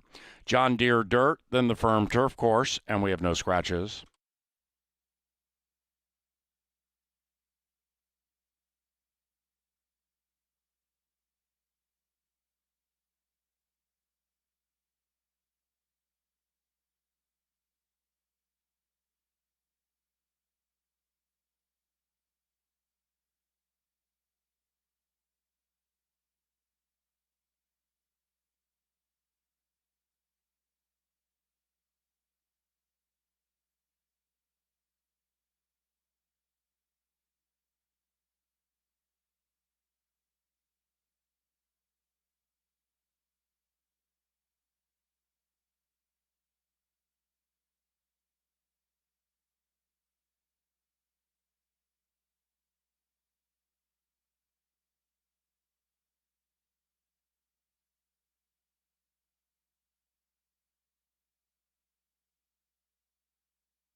Tri-State Bobcat brings you a staple, especially on a Sunday. It's time for the power play. Let's move to that great baby race. Race 7, the penultimate race of the day. A key in the late pick 4 and late pick 5. I think there's going to be a price there, and I've got an angle here on Making My Fortune, the 5. This is a horse that debuted back in the middle of July and looks very nondescript, right? 6th out of 8, beaten 14. You're like, what are we doing here? However, we've got our top jockey, Luis Fuentes, who rode the horse on debut, and he's back, and he's done well for this barn. And there's some sneaky turf blood on the sire side. But let's go back to that debut, because this is a 2-year-old race where these horses really haven't figured out how to run and pass horses, and this horse basically gets left at the start. Now, once the race starts, and you're going to see this horse has some skill, we're going to go in slow motion today because that's extra fun. The kickback is a problem. I went back and watched this race a couple of times, and I'm telling you, this horse did not enjoy this particular trip. We're on turf where, guess what? There's no kickback. We're a price. We're going to be 5 or 6 to 1. The power play. We're going to look to shoot and score in that late pick 5 with number 5, Making My Fortune. Boom.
They've reached the starting gate, and it's a race time.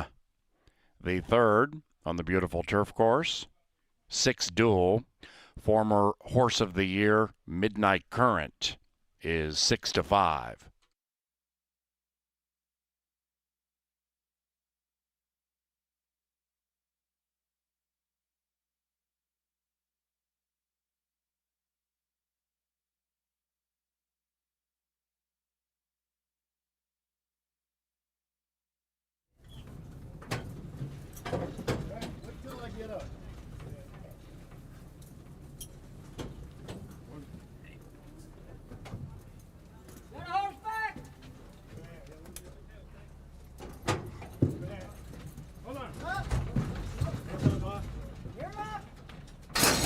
And they're racing, and the 6 came out as 1.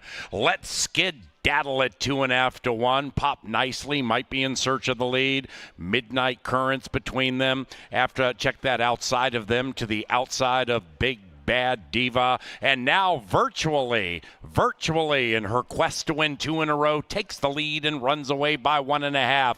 Midnight Current settles in 7 lengths from the speed and is about the same margin clear from Dirt Flirt. The 6 are covered by 12. Up the barn side, they travel on a Sunsplash Sunday in Shakopee. And Kelsey Har in virtually in search of 2 in a row, calling the shots at 9 to 2 by 2.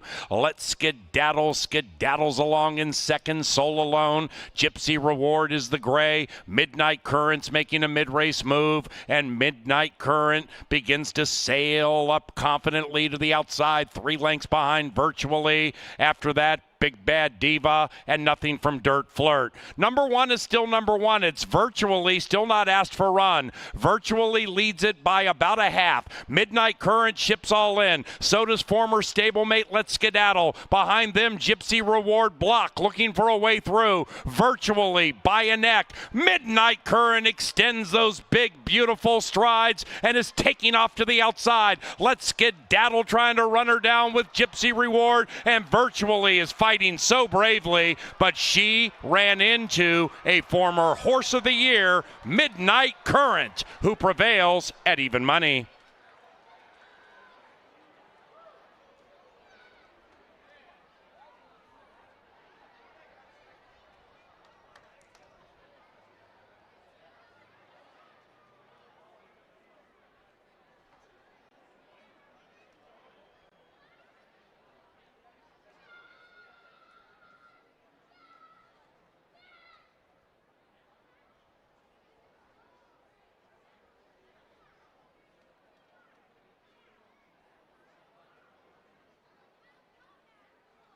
Number 5, Midnight Current, impressively.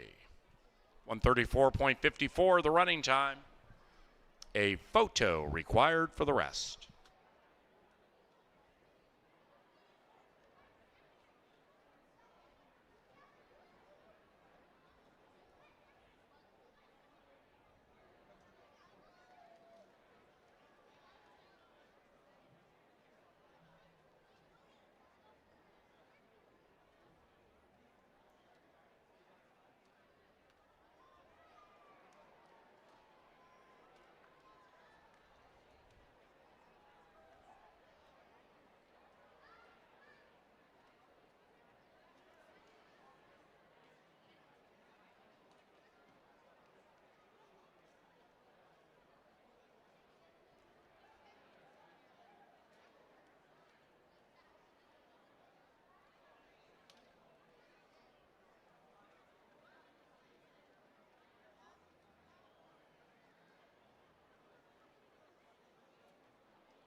Race 3, official.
Now entering the winner's enclosure, Midnight Current and Alonzo Quinones.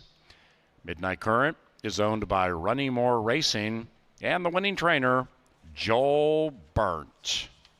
Midnight Current, a victorious 2 consecutive times, is a 5-year-old Dark Bay mare by Midnight Loot out of the Tisnow mare, Sharp Current, bred in Minnesota by the late Bob Lothenbach.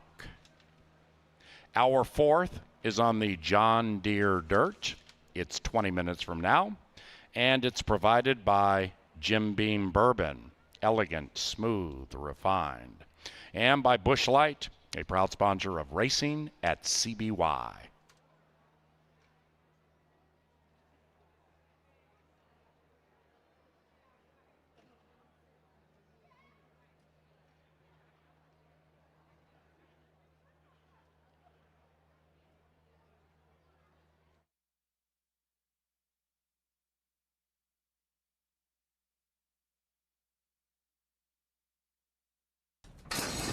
And they're racing, and the 6 came out as 1. Let's Skedaddle at 2.5 to 1. Pop nicely, might be in search of the lead.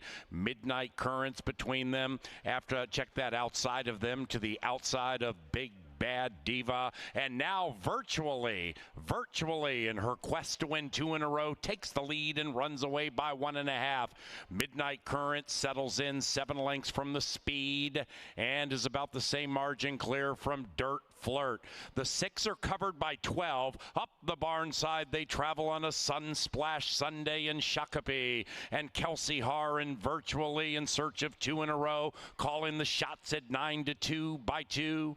Let's Skedaddles along in second, Soul Alone. Gypsy Reward is the gray. Midnight Current's making a mid-race move, and Midnight Current begins to sail up confidently to the outside, 3 lengths behind virtually. After that, Big Bad Diva, and nothing from Dirt Flirt. Number 1 is still number 1. It's virtually still not asked for run. Virtually leads it by about a half. Midnight Current ships all in. So does former stablemate Let's Skedaddle. Behind them, Gypsy Reward Block looking for a way through. Virtually by a neck. Midnight Current extends those big, beautiful strides and is taking off to the outside. Let's Skedaddle trying to run her down with Gypsy Reward, and virtually is fighting so bravely, but she ran into a former Horse of the Year, Midnight Current, who prevails at even money.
Isn't she cool? Midnight Current gets home in front again, and even money, no less. And that was a very quality field that she ran down today. We go on to the fourth. Let's go back to the dirt for it, because we're going to start the final five here. Good luck if you are live in the first five. Now we start with pick five anew, and we'll do so again going a mile on the dirt. And I have a ticket that is pretty affordable. I mean, it's 27 bucks. There weren't any scratches along the way, and it only uses 2 of them in here. I use Meet Joe, my top selection, and I'll also use Devil Vision. It's not very creative, but Devil Vision makes a lot of sense on the drop as well. Both of these two, more of a class play than a pace sort of play. 1, 6, and 9 for me in race number 5. That's my partner, Glenn. Rejection Hurts. And Shut Up Michael, who might be a very speedy, sort of long shot. I don't think he'll be the price that he is on the morning line, but he was an interesting sort just because I didn't see that much pace in there. I singled past the cat. He's going to be a low price. He keeps on firing great races. He just loves the exact setup that he's probably going to get today. Water Tester and Mega Heart and Making My Fortune were the 3 that I used in that 5 furlong turf race. I wasn't going to use the 5 just out of respect for my partner over here, Kevin Gorg. I'm going to use him along with the 2 Shearer charges, and they'll go Tales of McKenna, Merlin's Sister, and Bohemian Jiggles in the last. That one's stretching out for the first time. That was an interesting sort to me. I don't know if she can beat Tales of McKenna, who has a little bit more 2-turn experience, but she was of interest to me in there, and that makes that $27 ticket. Now, Kevin, let's get back to the fourth, because I used a couple in here. I did use Meet Joe, the horse on the inside, because he's dropping in class. He's coming off the turf course, and he ran it better than it looks fourth in the slop 2 back. He was able to get himself right up within range of the leader, Il Capitano, who got away with some decent splits that day on a very speed favoring track. I think he could rebound in here. What did you make of him? Yeah, I've got him second. I thought he was the biggest danger to the favorite here. I like the way he looks physically in the paddock. He's got a healthy looking coat. I love the post position. And as you mentioned, he's just been facing better competition. So I think the 1 is one of those bigger priced horses for the exotics you're going to want to mix in. There's a lot of speed in this race, Ange, and I think it starts with number 2, Panzer Pride. Fausto da Silva has been on fire this weekend. Everything he's doing within the race is working out. And with that in mind, we got to consider the 2 here. Well, making the right moves with a versatile horse is a great combo, and right now that horse is 7-2. I would expect maybe he'd even click up a little bit higher than that, because Panzer Pride, prior to that front-running effort last time, was a horse that could come from off the pace when he was down in Arizona. So some tools in the arsenal, and for a jockey that's obviously seeing it as well as he is right now, that is very dangerous. Some more of that speed coming from Clear the Coast, just to his outside. Yeah, Clear the Coast is all speed. He's got the right jockey, El Val, Luis Valenzuela, all about popping out of that gate. I think he's going to try to go as far as he can, as long as he can. I question the distance, but if you give Valenzuela the lead and he's able to slow things down, we saw it in the nightcap last night, he is capable. Rosenquist is the pick of the Oracle, and I never, ever throw out a horse that Bruce Meyer finds, and he is bullish on this turf to dirt class dropper. I don't see it on paper, but I respect the Oracle, and I love the price. And the last time that this horse did win, he went wire to wire at Santa Anita, and he did it pretty clearly on a very slow pace. It just seems like maybe he needs things to go his way a little bit more than they will in this spot, but you will get a good price on him, and probably with Forsaken too. Forsaken's 5-1, and Forsaken's been running some pretty good races. I mean, trying very hard, knocking at the door. A little light on the win end, but this is Paul's picking here. Yeah, there's just a lot of speed. I just don't know how these horses are going to separate. The 5's been racing in shorter races, should be prominent, and I think it all leads to the 6, who looks spectacular. And again, this is Mac Robertson. No big surprise. His horse has always looked turned out just so beautiful in the paddock. And Devil Vision's a horse I tried to beat. I spent about 45 minutes on the race, and I think the 1 is the only horse that can get him. Those are the 2 I used, but I do see it. The 6 looks great out here in the pace. I think favors his style. 7's another horse on the stretch out. Bobby Klein, Kelsey Haar. Mouse likes this one. Give him a reason to bet. Yeah, this one does have some speed, and if anything should happen to re-ups inside and he can go get the lead, that seems to have been his preferred style of running up to this point. And the last time we saw him in the winner's circle was last June, and he did take a field that day wire to wire with solid fractions. It's possible. Anything can happen in these races, but re-up might need a little bit less competition on the front end than he sees in here. Outside horse, not taking a lot of play. Looking good, though, as you just saw on your television monitors. Yet another horse that's been sprinting and is stretching out. Might be a part of the pace with Miguel Arroyo, but on paper looks like a horse that you maybe want to use underneath. Interesting race, claimers, 1 mile. We start the final 5. Angela built that ticket for you. You have no excuse. It'd be rude not to play the pick 5.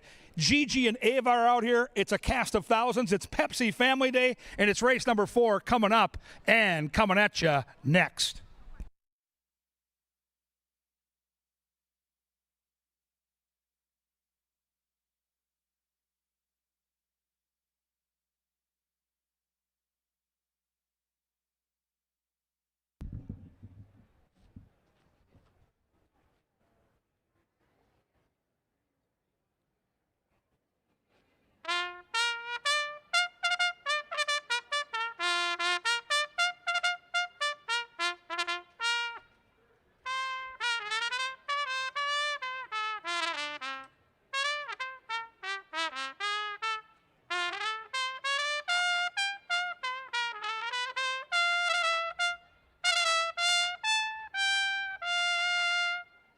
Here they come for race number 4. Number 3, Clear the Coast, is ridden by Luis Valenzuela. Pick 5 wagering begins 6 minutes from now. 50-cent pick 5 on the final 5 live races. Use as many or as few horses in each leg as you desire. And hit the pick 5 with a nation low 10% takeout.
Ladies and gentlemen, directing your attention to the big screen in the infield or TV monitors, it is time to unveil our 3 Canterbury Culver's Kid winners of the day. Thanks to everybody for scanning the QR code and providing all those beautiful pictures.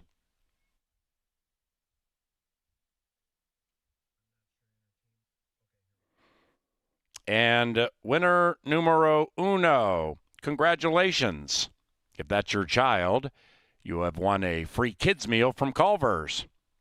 Let's spin the Culver's Canterbury Kid deck, and boom, number 2 is that lovely young lady with a free meal from Culver's. And finally, my man, a free kids meal to that little buddy, courtesy of Culver's from across the street. Thank you, Culver's.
approaching the gate. Get those pick 5 wagers in now. Almost there.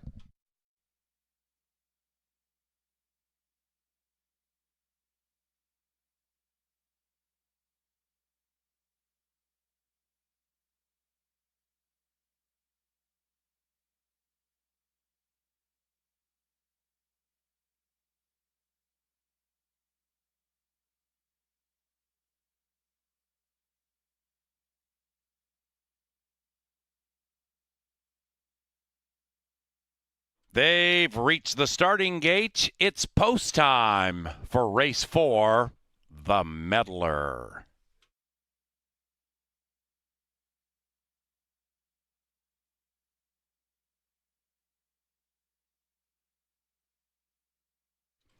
In line for the Meddler, Meet Joe 4-1, Devil Vision 3-2. Panzer Pride 2.5-1 with the Hot Jock.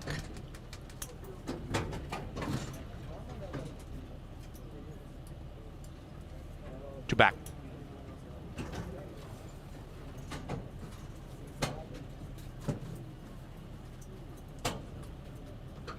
One out. Our starter is the great Oscar Quiros.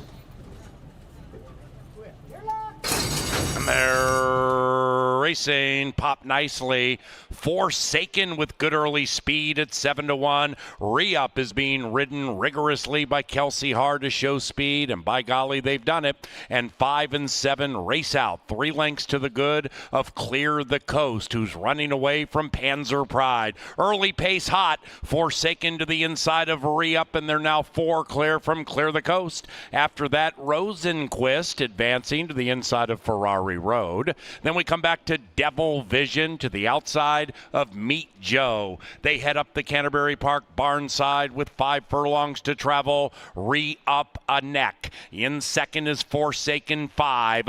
Clear the Coast next a half. Panzer Pride to the inside of Rosenquist. Pace slows down. The top 2 coming back to the field a bit. After that, Devil Vision 7 out of it to the outside of Meet Joe. Ferrari Road is now 9 lengths rearmost, chasing Forsaken, and Forsaken still handheld leads it, but Clear the Coast is making a big move on Forsaken. Clear the Coast at 25-1 has put the head in front. Outside of that is Rosenquist, also 25-1, and Forsaken is doing the moonwalk. Then we come to Panzer Pride. Devil Vision to the outside is a menacing presence, and now they come charging down the Canterbury Park stretch. Here comes Devil Vision. Outside Panzer Pride, that's it for Clear the Coast, that's it for Rosenquist, and Devil Vision is going to sail into the winner's enclosure. Devil Vision with a heavenly performance.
Number 6, Devil Vision, first.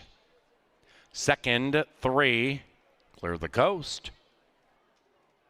And a photo for third.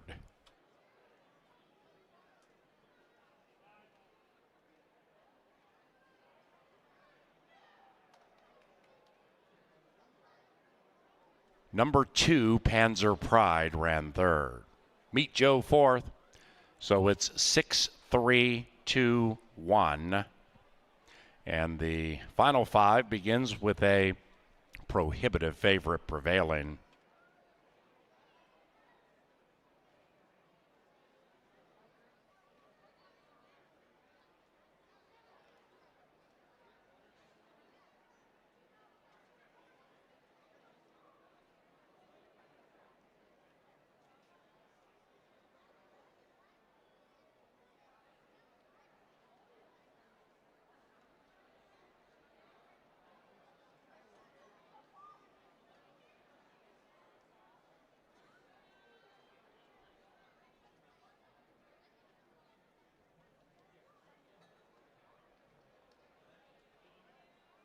The 4th race is official as Devil Vision receives a well-deserved bath for his toil.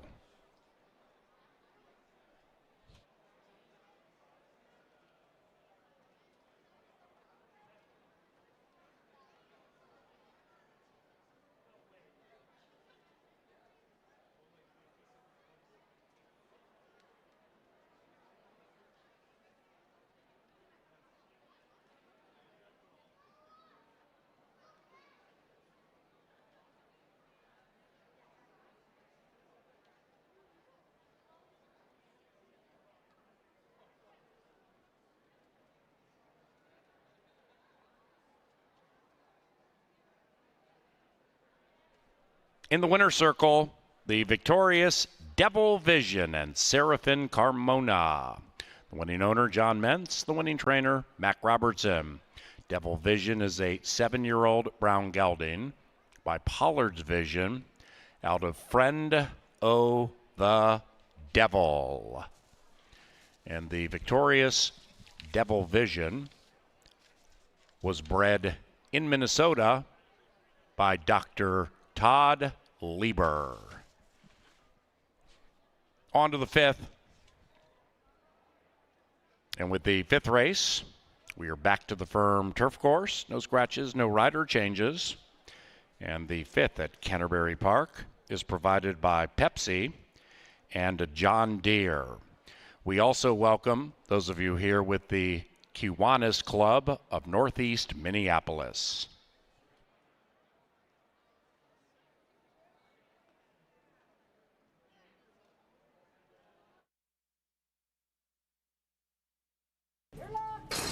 And they're racing, pop nicely. Forsaken with good early speed at 7-1. Re-up is being ridden rigorously by Kelsey Hard to show speed, and by golly, they've done it. And 5 and 7 race out, 3 lengths to the good of Clear the Coast, who's running away from Panzer Pride. Early pace hot, Forsaken to the inside of Re-up, and they're now 4 clear from Clear the Coast. After that, Rosenquist advancing to the inside of Ferrari Road. Then we come back to Devil Vision to the outside of Meet Joe. They head up the Canterbury Park barn side with 5 furlongs to travel. Re-up a neck. In second is Forsaken 5. Clear the Coast next a half. Panzer Pride to the inside of Rosenquist. Pace slows down. The top 2 coming back to the field a bit. After that, Devil Vision, 7 out of it to the outside of Meet Joe. Ferrari Road is now 9 lengths rearmost, chasing Forsaken, and Forsaken still handheld leads it, but Clear the Coast is making a big move on Forsaken. Clear the Coast at 25-1 has put the head in front. Outside of that is Rosenquist, also 25-1, and Forsaken is doing the moonwalk. Then we come to Panzer Pride. Devil Vision to the outside is a menacing presence, and now they come charging down the Canterbury Park stretch. Here comes Devil Vision. Outside Panzer Pride, that's it for Clear the Coast, that's it for Rosenquist, and Devil Vision is going to sail into the winner's enclosure. Devil Vision with a heavenly performance.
And back in last is Excel, and here they come. The Alligator Hunter playing talk, but this thing's over. Here comes Tony Tappett. Tony's Tappett surging on the outside and doing it effortlessly.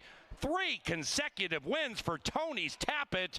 This one is on fire. Tony's Tappett first, Sir Sterling second, the Alligator Hunter third. First, Laws of Man at 8-1, leads it by 2. In second, Johnny Begani. After that, Clearwater Sunset without equal from the back of the pack, finishing perhaps for one of the minors.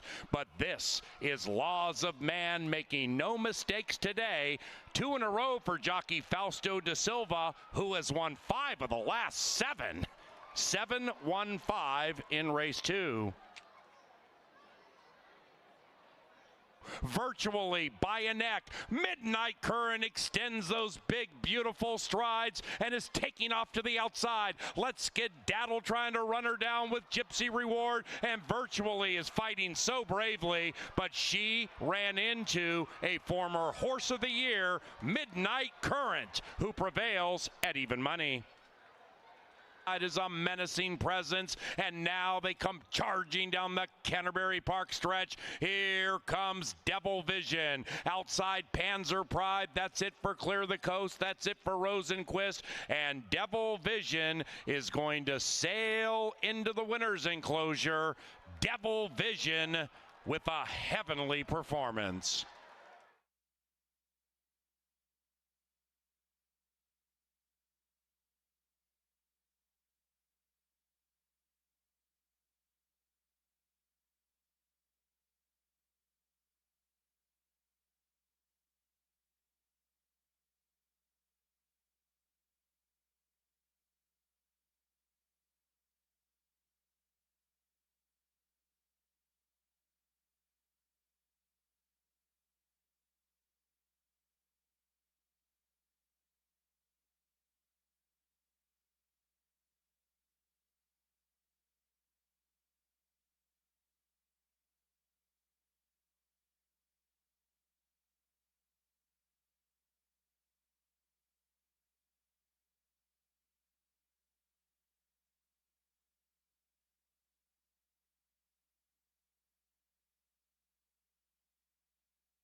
Well, say what you want. Mac Robertson is just one of those trainers that you marvel at. Year in, year out, this guy wins at a high percentage. And you just look at his horses in the paddock. We talked about it last race. Devil Vision was a vision and ran to it.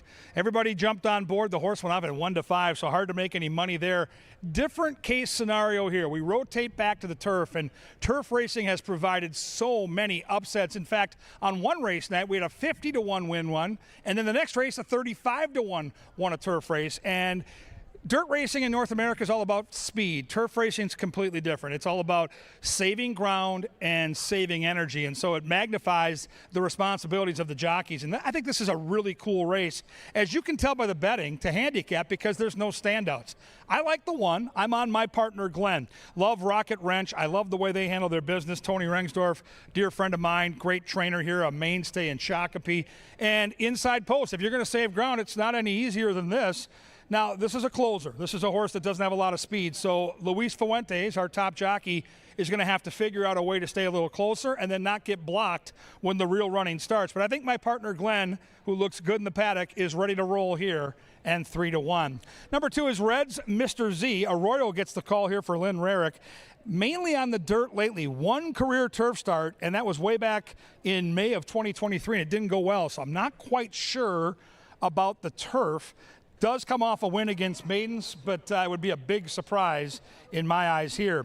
3 is Swamp Drainer. Here's the hot jock, Fausto da Silva. Boy, has he been riding brilliantly, not just this weekend, but all season. This horse has a touch of natural speed. I think we'll kind of end up racing mid-pack, and we'll see what that hot jock can do at double digits. 4 is Speedy, and his name is Big Pete.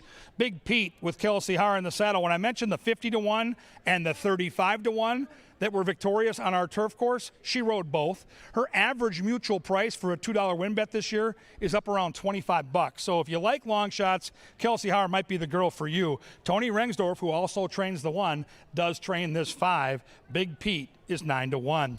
5 is a Minnesota bred facing Open Company, and the trainer is red hot. His name is Jose Silva. He puts G-Rod, Mr. Rodriguez, in the saddle, has been facing slightly better competition, and the turf figures tell me this horse fits. Now, I don't know if this horse is going to be good enough to win, but if you're going to build a trifecta or superfecta, give it a look. Now, the 2 horse, as you can see, Red's Mr. Z has permission from the stewards to go out early. He has left the paddock. 6 is Rejection Hurts. As turf riders go, Jermaine Bridgemahan, as good as it gets. This is a guy that had success up at Woodbine, where they have one of the most prestigious and glorious turf meets in all of North America. This kid is so good on the turf. Joel Burnt, the conditioner, and the horse loves Canterbury's lawn. 8 starts, 5 for 8 in the top 2 placings. In my opinion, the 6 is the horse to beat. 7 is Storm's Reflection with the Q. Manny Perez, the trainer, a Chicago shipper with some early speed. That's interesting. 8 is Dog. Pena gets the call for Bruce Rieken. Turf numbers are, I would say, just a cut below, so we'll need an absolute A game to get in the mix. 9 might be the speed of the speed. Paul Allen likes this horse, and he's been picking long shots this year. Shut Up Michael is his name. Carmona is the pilot. Wade Rarick is the conditioner. If the 9 gets loose, look out. I like the price right now. I think that price will go up a little bit, too, at 5-1. 10 is Grunder. There's Grandini. And Tony Rengsdorf has another horse in this gate. Constantino Roman is the pilot. Very difficult post. I don't know how you're going to save ground from that post. That'll be a real crafty ride, if so, by Constantino Roman. Claimers, $10,000 is the tag here. 1 mile on that beautiful turf course. This starts the late pick 4. A terrific wagering opportunity. Who do you like? Get your bets in now. They'll be at the gate in 8. Right now, we send them down the tunnel, and soon they meet the bugler, and we get that call to the post.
Race 5 is 4 minutes away, and the angle is going to go directly against the power play. It's not always a great formula for success, but we're going to give it a go in race number 7 with the 7 Mega Heart. There's a couple in here from the Gary Shearer camp, and those two are right here. First-timer Water Tester and second-time starter Mega Heart. The Water Tester has been working out very well. You can see this gate work probably will get a lot of attention, but there's a lot of works for Mega Heart, and this is a big deal when they're two. Maybe she's not catching on to things, but maybe she'll be very well prepared for start number 2. Whatever came of these works, she was ready to go a little bit before her male counterpart, Water Tester. The hottest jock on the track right now, Fausta da Silva, is also going to stay in the saddle on Mega Heart, which is a good sign after she took the defeat that she did first time around. Mega Heart also raced against a couple of other horses that are in this race. You can see that by the Bold, by Decreed, and Making My Fortune, the power play, were both in her last race. They both beat her, but Mega Heart took all the money in that spot. She took a lot of early money that day. And we're just going to take a look at a bit of her race because obviously she didn't finish up in the best of spots, but she did show good speed. And that's her on the outside. She's the 8 horse. You can see her able to keep contact. She's right with the winner early. And yes, she does get tired, but she's also on the dirt. Take all those changes into account, and she could be a good price still. And this is a good angle to take, and at least somebody you might want to add into your late pick 4. That's the 7, Mega Heart in the 7th.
Ladies and gentlemen, a late scratch in race number 5. Scratch number 1, My Partner Glenn. Number 1, My Partner Glenn, is a late scratch. Refunds available right now for Win, Play, Show, Exacta, Trifecta, Superfecta, and double wagers involving the scratched 1. There will be a consolation double paid to number 1, My Partner Glenn, from the winner of race 4, Devil Vision. And regarding pick 3, 4, and 5 action involving number 1, My Partner Glenn, those wagers shift to the starting favorite. Number 1, My Partner Glenn, a late scratch. If you wagered on number 1, My Partner Glenn, one of the win wagering favorites, your refund is available right now. So you can go get your refund and re-wager on race 5. The horses are spinning about behind the gate on the dirt track, so this one will take off probably 3-4 minutes from now. But your refund is available, and you can go re-wager.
At the gate, it's post time.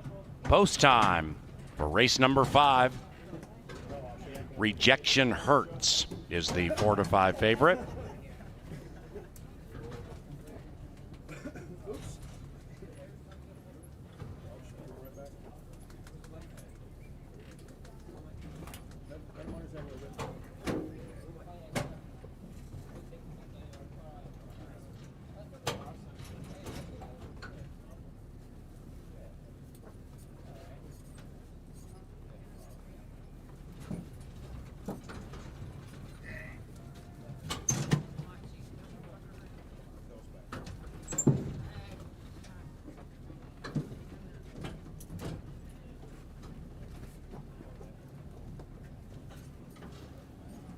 Grunder, last in.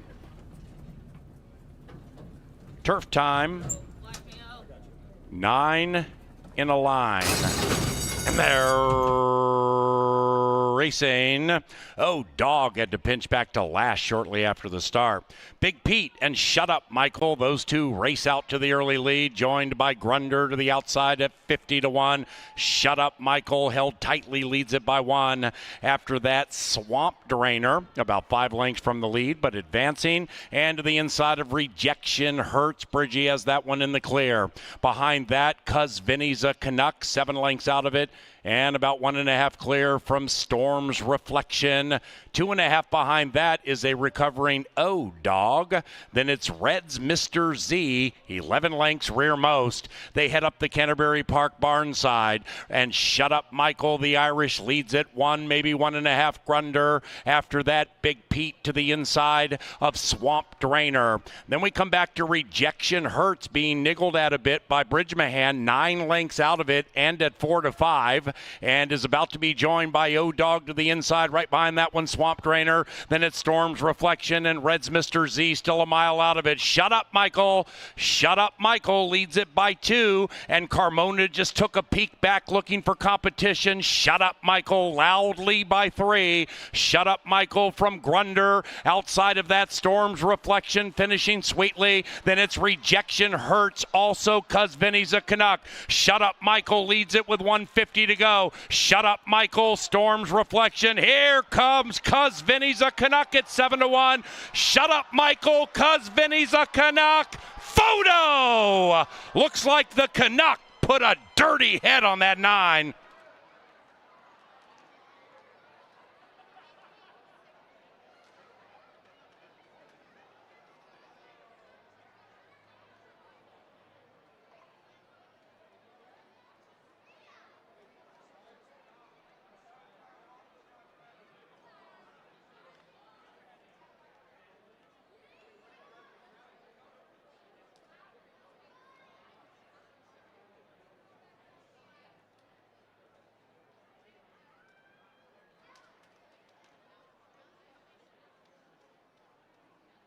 Photo finish. It's a photo finish. Please hold all tickets.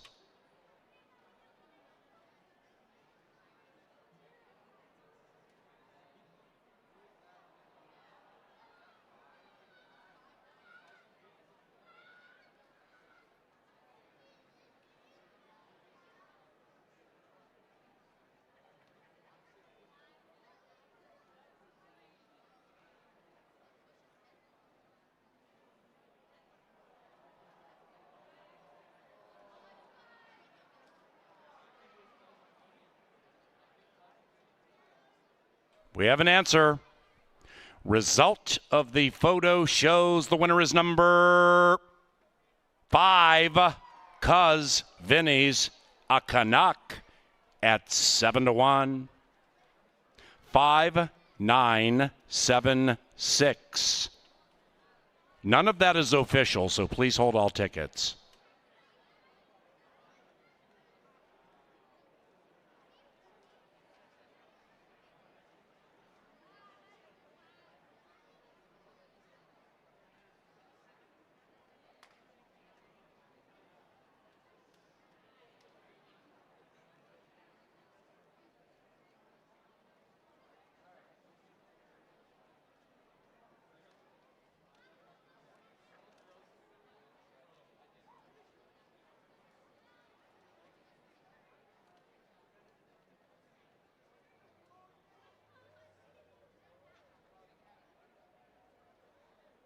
And the fifth race is official. Pick 5 paid $183.70. Pick 4, $94.10. That exacta paid $43.70. Trifecta, $98 and change. 10-cent superfecta, nearly $40. Consolation double, $2.80 to the scratched 1. And the 6-5 double paid $19.40. Race number 6 takes us back to the John Deere Dirt. And in race 6, number 6, Just Ask Joel, is ridden by Serafin Carmona. And scratch number 7, Schmooze. Race 6 provided by Kim Crawford Wines and Hormel.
Here comes the upset-minded Cuz Vinny's a Canuck and Guillermo Rodriguez. The winning owner and trainer, Jose Silva Jr. Cuz Vinny's a Canuck is a 5-year-old dark bay son of Malibu Moon out of Choranga, bred in Minnesota by Luthenbach Stables.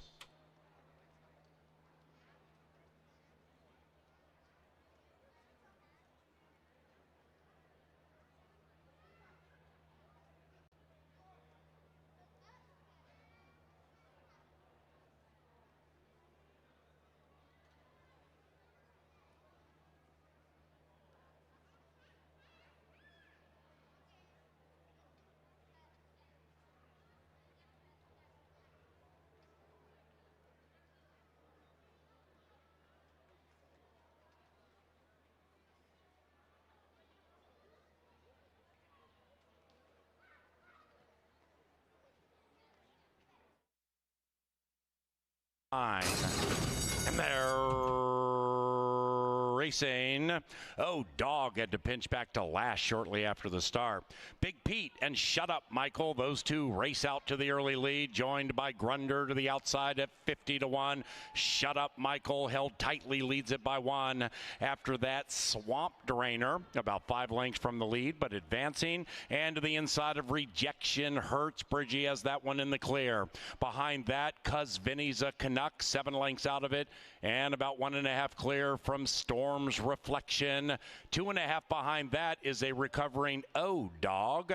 Then it's Red's Mr. Z, 11 lengths rearmost. They head up the Canterbury Park barn side, and Shut Up Michael, the Irish, leads it 1, maybe 1.5 Grunder. After that, Big Pete to the inside of Swamp Drainer. Then we come back to Rejection Hurts, being niggled at a bit by Bridgemahan, 9 lengths out of it and at 4-5, and is about to be joined by O Dog to the inside. Right behind that one, Swamp Drainer. Then it's Storm's Reflection and Red's Mr. Z, still a mile out of it. Shut Up Michael. Shut Up Michael leads it by 2, and Carmona just took a peek back looking for competition. Shut Up Michael loudly by 3. Shut Up Michael from Grunder. Outside of that, Storm's Reflection finishing sweetly. Then it's Rejection Hurts, also Cuz Vinny's a Canuck. Shut Up Michael leads it with 150 to go. Shut Up Michael, Storm's Reflection deflection. Here comes Cuz Vinny's a Canuck at 7-1. Shut up, Michael. Cuz Vinny's a Canuck.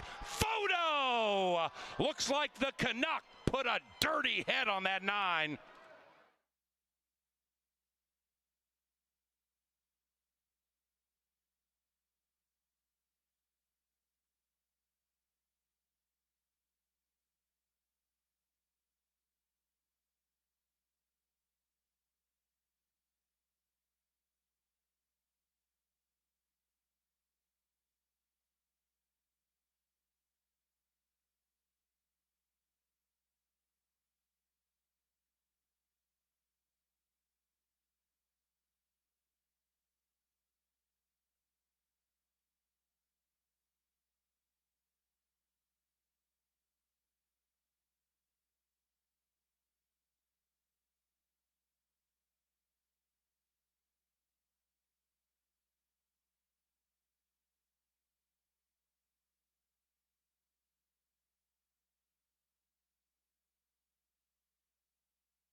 Well, we finally got a price, and the Silva barn continues to do good things. Jose Silva, one of our top trainers, is on a heater right now. He's been great all weekend long, and Vinny's a Canuck, comes charging down that turf stretch. And love turf racing at Canterbury. It produces those big-time tight finishes, and we've seen some huge prices along the way as well. Race 6 is a 1-mile event for claimers at the $4,000 level. We're back on the main track here, and this is one of those races where the scratch of the speed horse really mattered, and that's the 7 Schmooze. And I'm not saying Schmooze was going to be one of the favorites, but he was the confirmed front marker in this race, and now with him out, the front end is available. And when the favorite is a stone-cold closer, I think that matters. So we'll have to do our due diligence.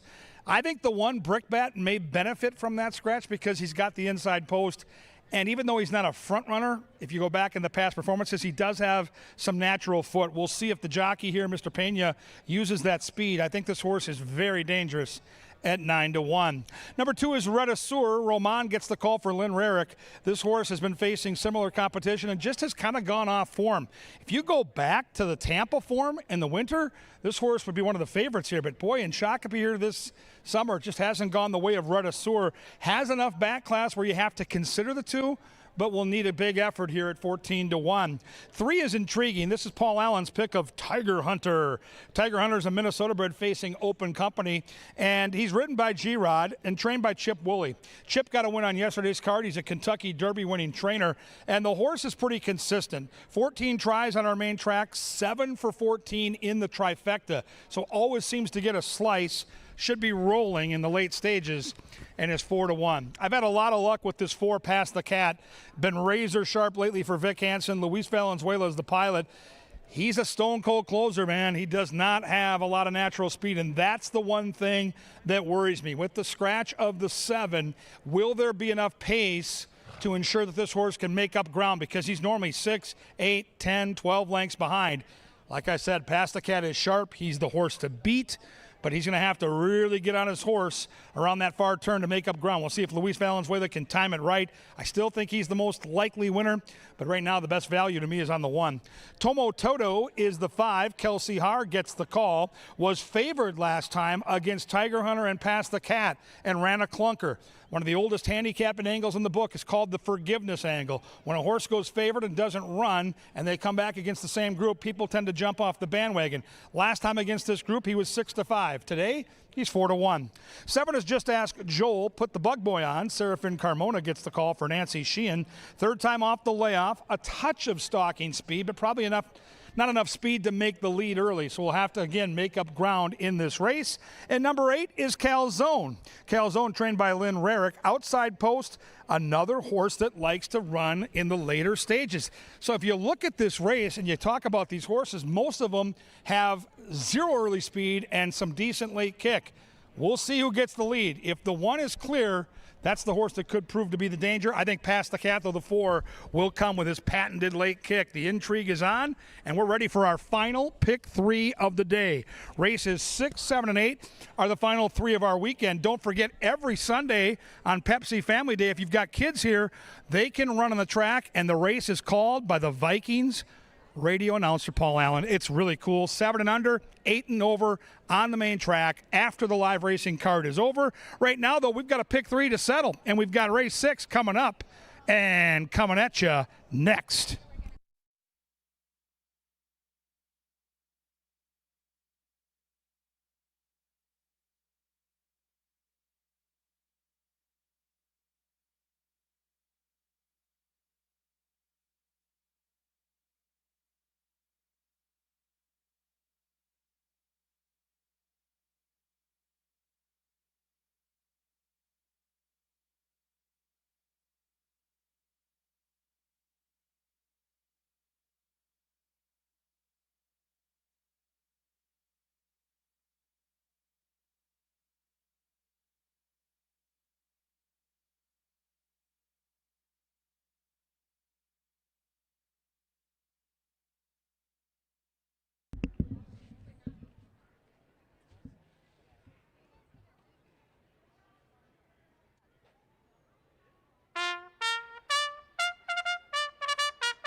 Lynn Dykert's call to the post brings the 7 onto the track for race number 6.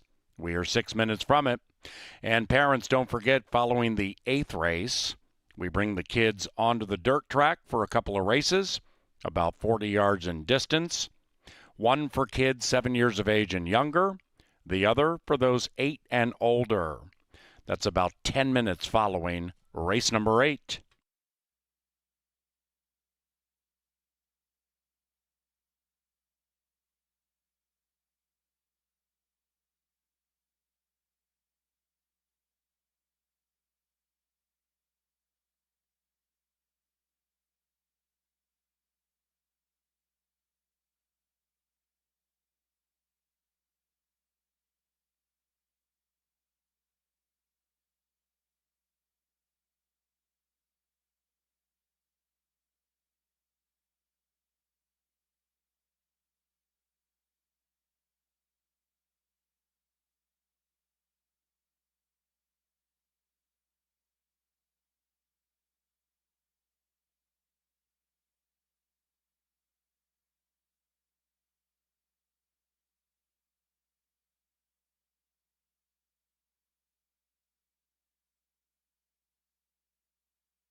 Well, ladies and gentlemen, as the T-shirts are set to fly into the crowd, we say goodbye to our friend Morgan, who has worked with us this spring and summer, and she's heading back to college.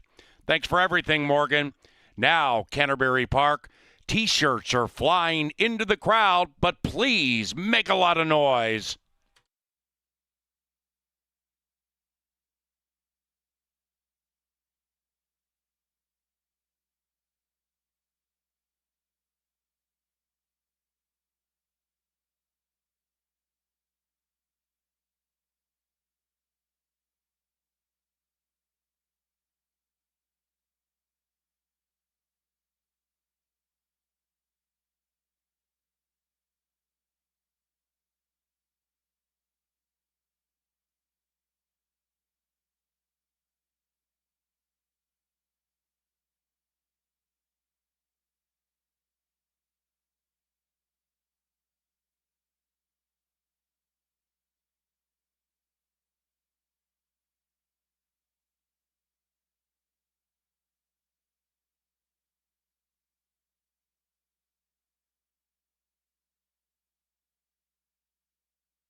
It's race time. They are heading into the gate for race number 6.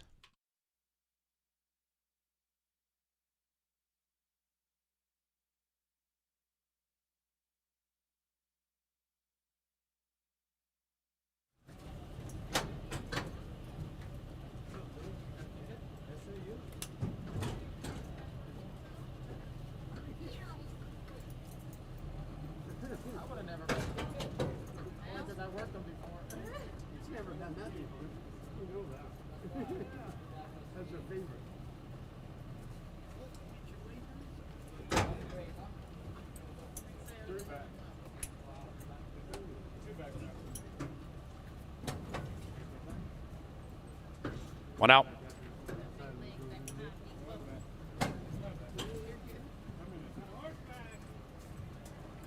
Into the gate for the Meddler. And they're racing. Past the Cat outbroke the field, but that lead has been usurped by Toma Todo. And Toma Todo grabs the lead around the first turn. Outside of that is Calzone keeping stride with that 5. And about 4 lengths behind that, Just Ask Joel covering up Red as Sewer. 3 behind that is Tiger Hunter, 10 out of it. After that, Brickbat. And the one in last is the favored Past the Cat, 15 lengths from the lead, and it's a well-strung outfield. And Toma Todo runs away from Calzone. Opens up a 2-length lead with 4.5 to go, and the pace is slowing down. Toma Todo headstrong. Calzone joins to the outside, 6 to the good of Redisur. After that, we have Just Ask Joel. Then it's Tiger Hunter to the outside of Brickbat. They're 9 out of it, and about 5 clear from Past the Cat, pushed on hard by LAV, but Past the Cat's beginning to motor in on the inside. Off the far turn, and up goes Calzone. Calzone at 11-1 puts 5 on the competition. Brickbat's closing fast on the outside, and Past the Cat to the inside of that. And they're chasing Calzone, and Calzone is shaken up hard by Ceballos. The lead is diminishing. Brickbat surging on the outside of Past the Cat, behind them Tiger Hunter. And that's it for Calzone. He's looking for a place to go to bed.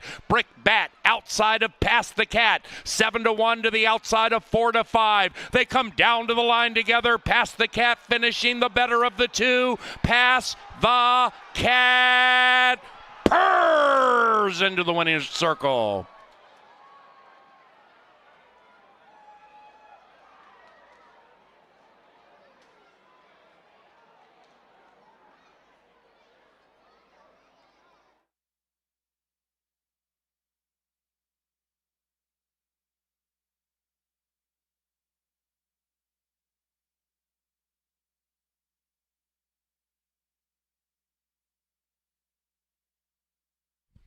Photo.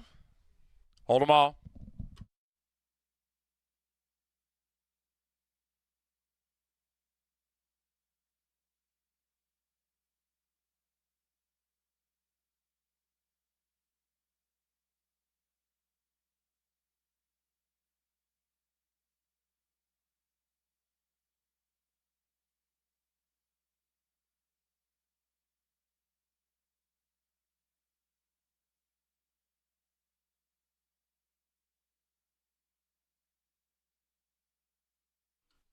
Result of the photo shows the winner is number 4, Past the Cat.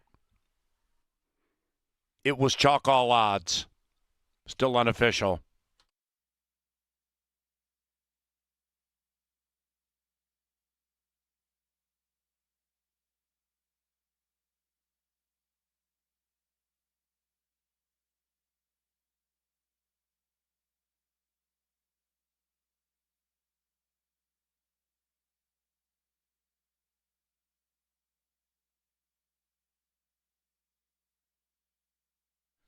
Race 6, the man in the box is official. Pick 3 from race 4 paid $73.30. Exacta, $7.10. Trifecta, $16.80. Superfecta, $13 and change. 5-4 double, $42.80. Race 7 is the Sunday penultimate, and they contest 5/8 on a firm turf course with no scratches. Into the winner's enclosure, it is Pass the Cat and Luis Valenzuela. The winning owners, Bar VH Ranch, and the winning trainer, VH Vic Hansen. Pass the Cat is a 6-year-old bay son of Revolutionary out of Sabella, bred in Minnesota by Woodmere Farm.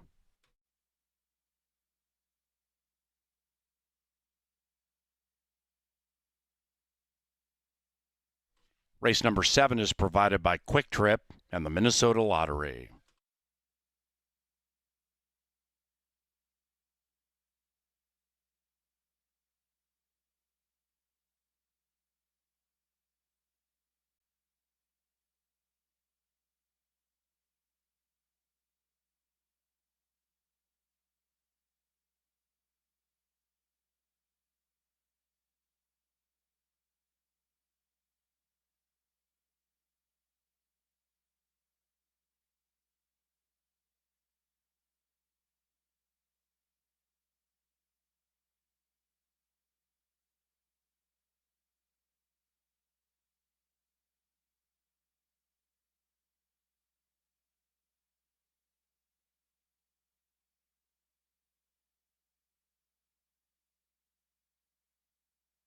Medler. And they're racing. Past the Cat outbroke the field, but that lead has been usurped by Toma Todo. And Toma Todo grabs the lead around the first turn. Outside of that is Calzone keeping stride with that 5. And about 4 lengths behind that, Just Ask Joel covering up Redisseur. 3 behind that is Tiger Hunter, 10 out of it. After that, Brickbat. And the one in last is the favored Past the Cat, 15 lengths from the lead, and it's a well-strung outfield. And Toma Todo runs away from Calzone. Opens up a 2-length lead with 4.5 to go, and the pace is slowing down. Toma Todo headstrong. Calzone joins to the outside, 6 to the good of Redisseur. After that, we have Just Ask Joel. Then it's Tiger Hunter to the outside of Brickbat. They're 9 out of it, and about 5 clear from Past the Cat, pushed on hard by LAV, but Past the Cat's beginning to motor in on the inside. Off the far turn, and up goes Calzone. Calzone at 11-1 puts 5 on the competition. Brickbat's closing fast on the outside, and Past the Cat to the inside of that. And they're chasing Calzone, and Calzone is shaken up hard by Ceballos. The lead is diminishing. Brickbat surging on the outside of Past the Cat. Behind them, Tiger Hunter. And that's it for Calzone. He's looking for a place to go to bed. Brickbat outside of Past the Cat. 7-1 to the outside of 4-5. They come down to the line together. Past the Cat finishing the better of the two. Past the Cat purrs into the winning circle.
Well, past the cat, boy, he had to battle to get there, but the People's Choice stuck the nose down in time. Brickbat, the one, ran way too good to lose in a Orta smasher if you had that one.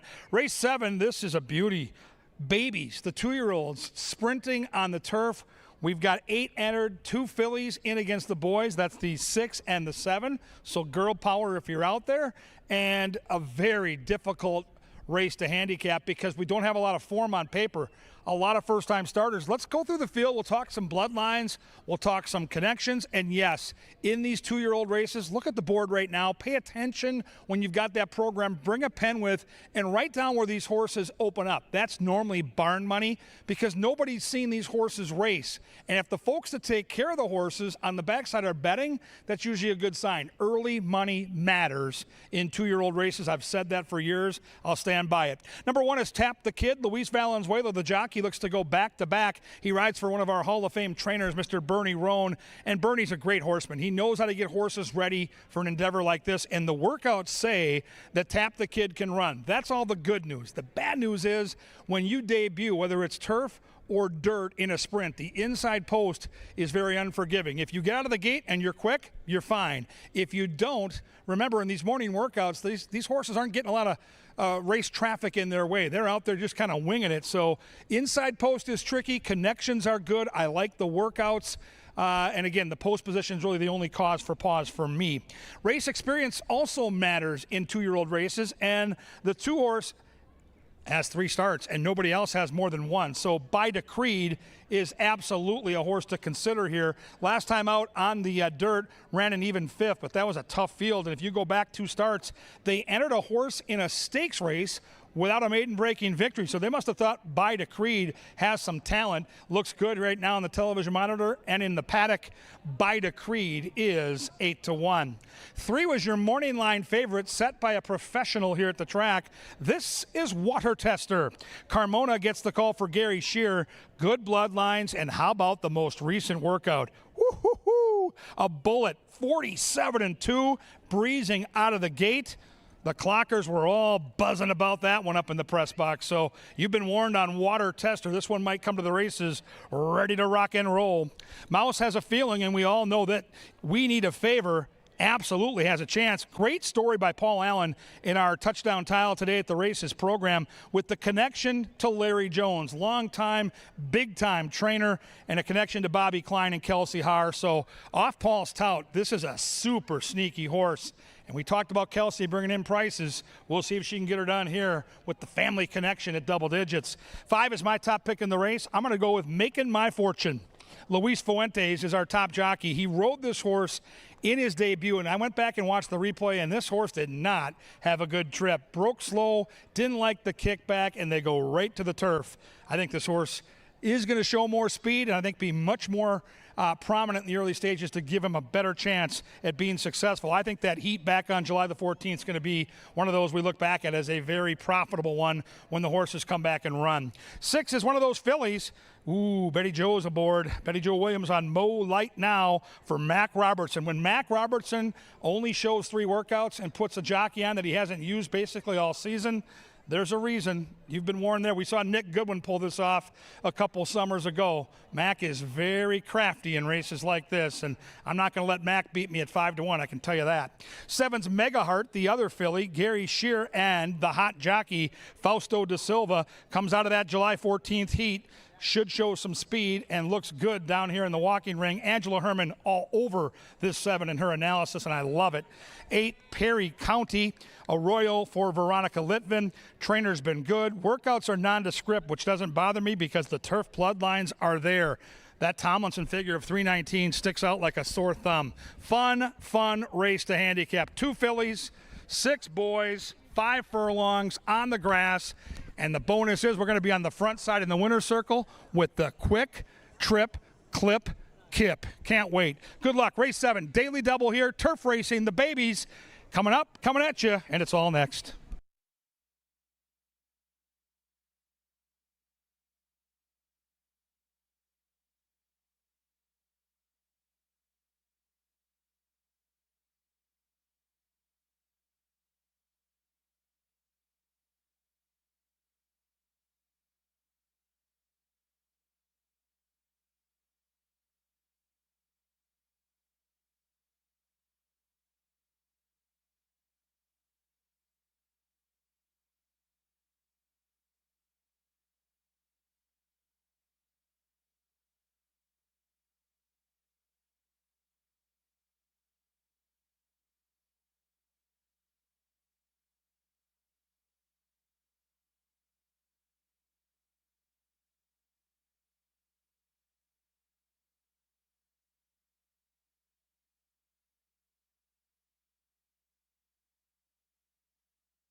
to the Firm Turf Course for the CBY Sunday Penultimate.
All right, ladies and gentlemen, drawing your attention down to the winner's enclosure. These are the lucky winners of a chance at free money from our friends at Quick Trip.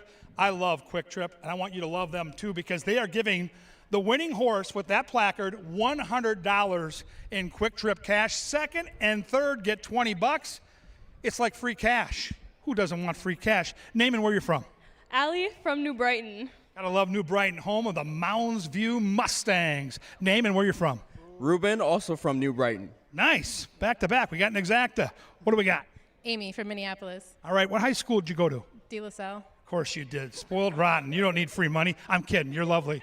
John from Minneapolis. Of course. I'm sensing date day here. This is cute. Asia from Grand Forks, North Dakota. Uh-oh. Gophers or Fighting Sioux? Gophers, obviously. See, they raise them right sometimes in Grand Forks. It's not all about the paint thinner. Name and where you're from. Chanel, I'm from Eau Claire, Wisconsin. Uh-oh. Vikings or Packers? Packers, baby. Thank you. Thank you. We boo Packer fans. We got the biggest Viking fan in the world up there in the booth, and you got to throw that Packer thing at him. Come on, man. Where you from? Oh, you want my name? Maybe. Okay. Brittany, Minneapolis. Of course. What high school did you go to? Washburn. Yes, the blue and orange of Washburn. Love it. All right. Last but not least, don't freak out. Alyssa from Minneapolis. What high school? Irondale. Yeah, go Knights, go. Give them a round of applause, except for the Packer fan. They're ready for free money. Thank you, Quick Trip.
It's post time for the 7th.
One out.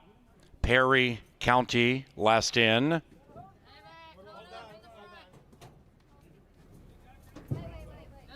Here come the babies.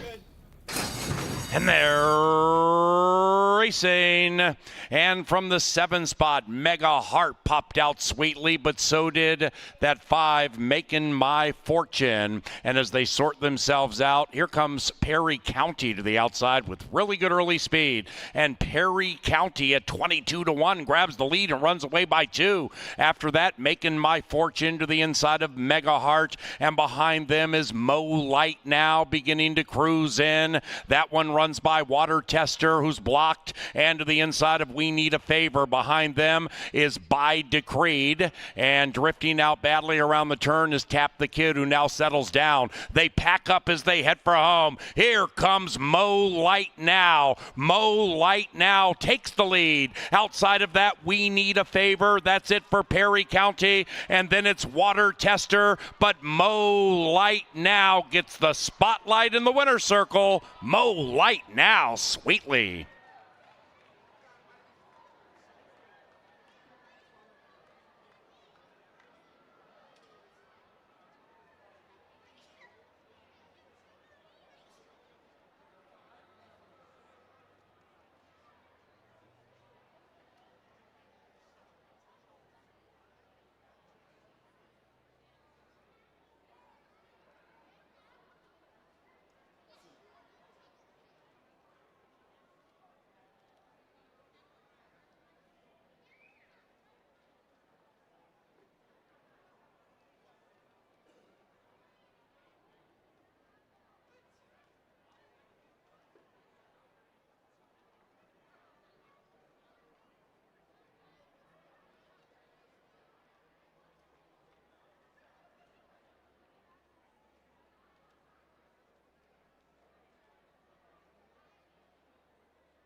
Number 6, Mo Light now ran first.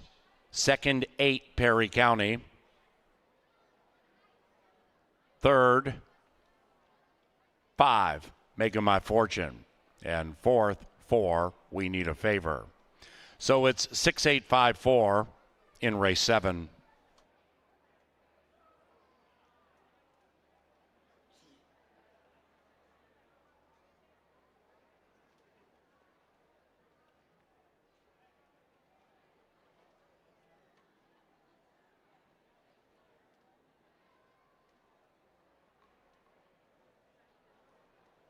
Jockey's objection, stand by.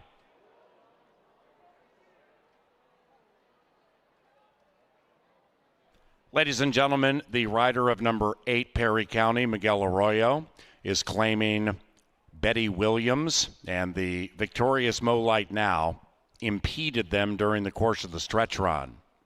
This is a jockey's objection being analyzed by our track referees, the stewards, and the video coverage they see is what you are watching right now. This is the runner-up and a jockey's claim of foul versus the winner, Mo Light now.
Ladies and gentlemen, no change to the final order of finish.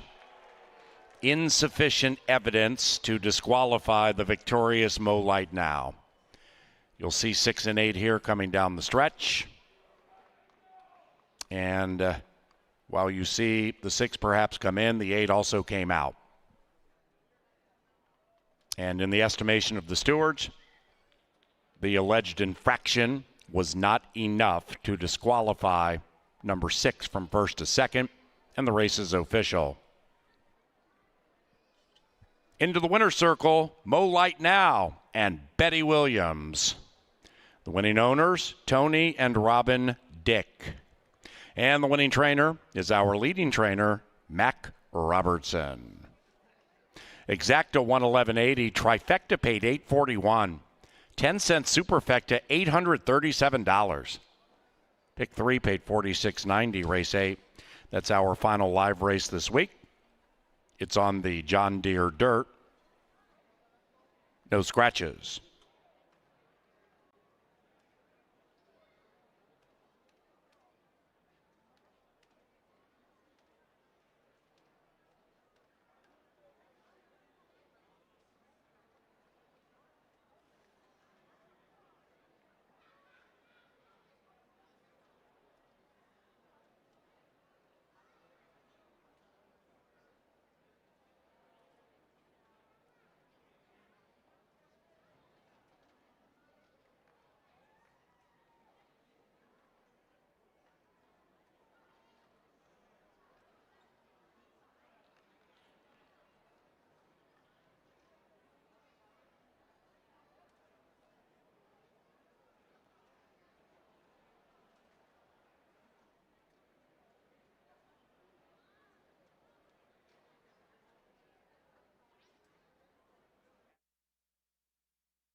And they're racing. And from the 7 spot, Mega Heart popped out sweetly, but so did that 5, Making My Fortune. And as they sort themselves out, here comes Perry County to the outside with really good early speed. And Perry County at 22-1 grabs the lead and runs away by 2. After that, Making My Fortune to the inside of Mega Heart. And behind them is Mo Light Now beginning to cruise in. That one runs by Water Tester, who's blocked, and to the inside of We Need a Favor. Behind them is By Decreed, and drifting out badly around the turn is Tap the Kid, who now settles down. They pack up as they head for home. Here comes Mo Light Now. Mo Light Now takes the lead. Outside of that, We Need a Favor. That's it for Perry County, and then it's Water Tester, but Mo Light Now gets the spotlight in the winner's circle. Mo Light Now sweetly.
Kevin Gorg, Angela Herman with you. We are talking from the beautiful television studio here high above Canterbury in the press box. Angela, once again, the pick 5 is going to prove to be a nice one. The lowest payoff, Tales of McKenna, just under $800, and some very formful races today, but still a couple of nice prices late, including Mac Robertson doing it again with a jockey that hadn't run here all year. Saw it last year with Nick Goodwin.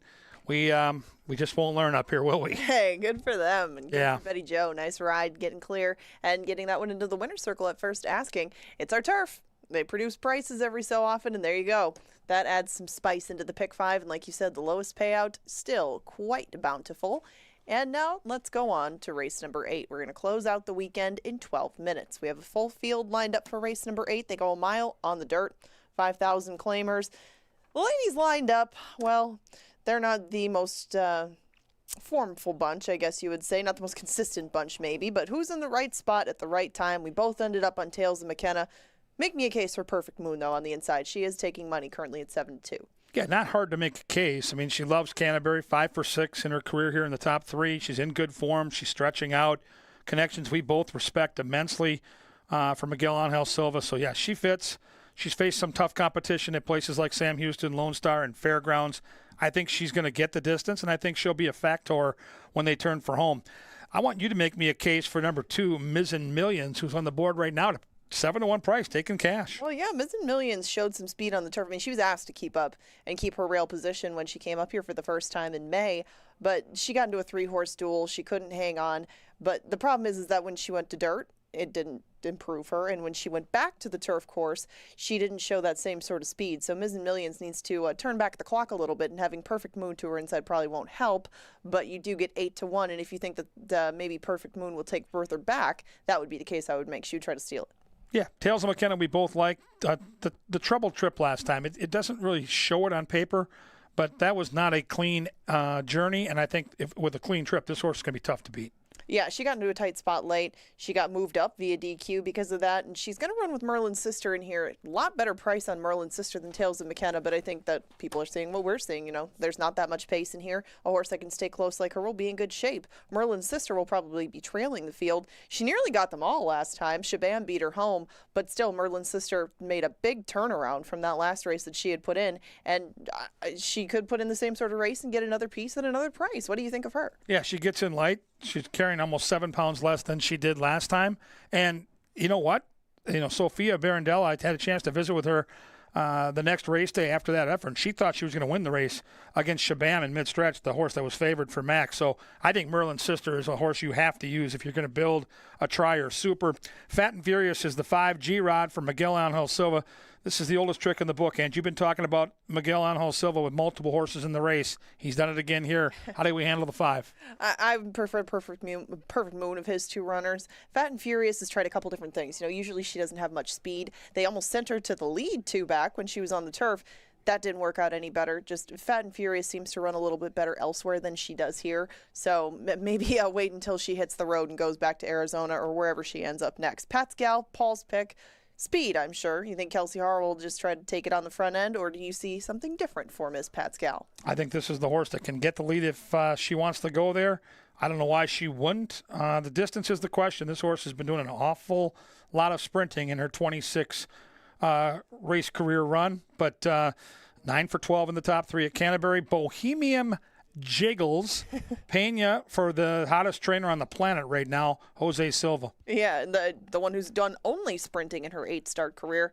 She's the one I have most interest in. I took her second. She runs in spots. It's not like she's, doesn't have the ability. It's that she's just not always that focused. Maybe being on the front end in a 2-turn race will change things around for her. We find out, but she's 9-1. That's a good enough price for me to question it and give it a shot. Big price on the outside is Laughing to the Bank. Going to have to work on a trip from a very tricky post. I would expect that horse drops in behind and makes a late run.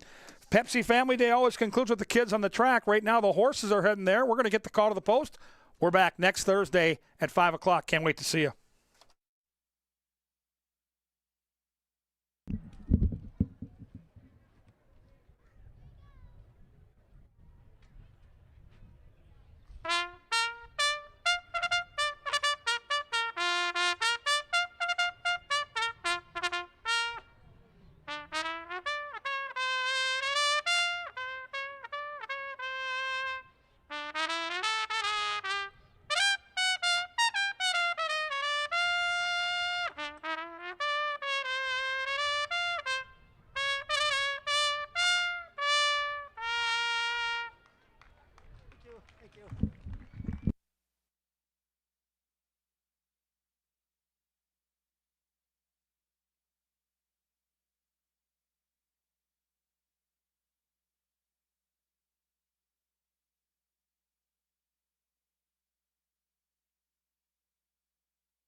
1 minute.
It's post time.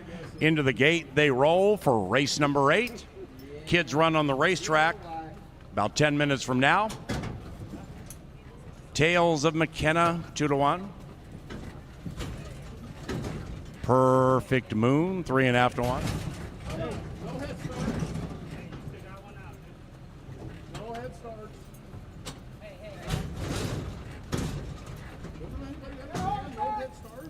Laughing to the bank, last in. Here they come.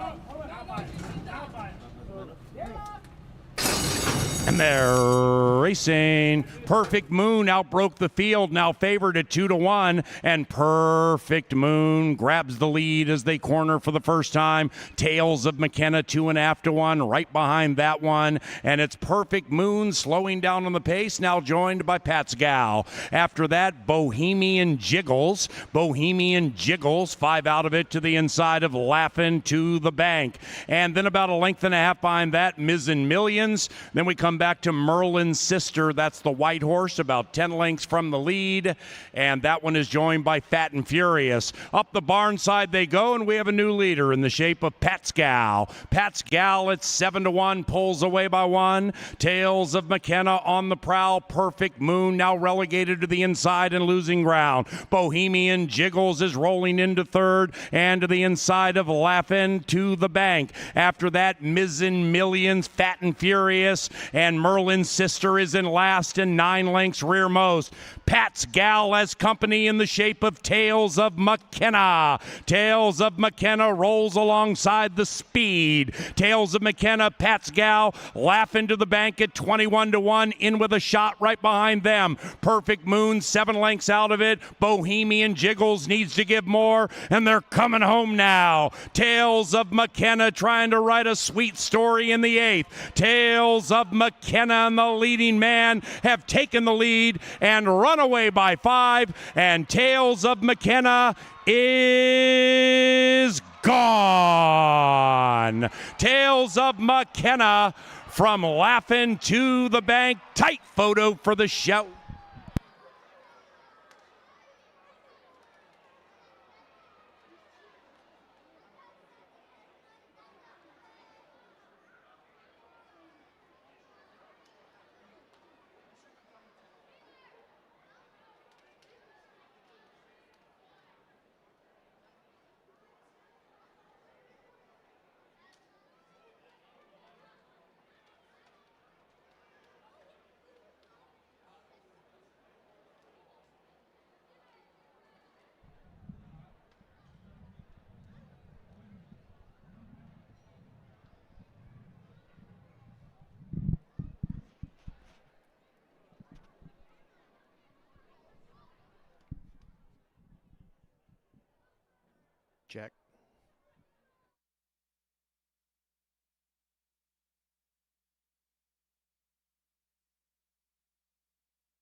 Number 3, Tales of McKenna first. Second, 8, Laughing to the Bank. Photo for the show.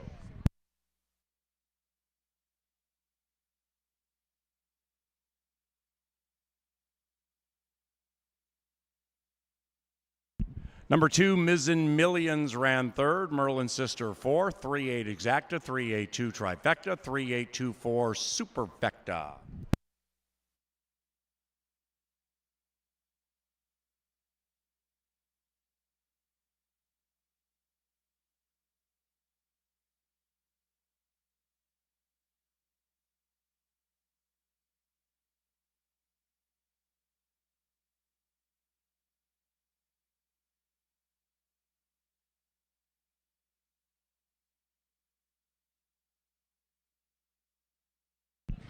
Sunday is official.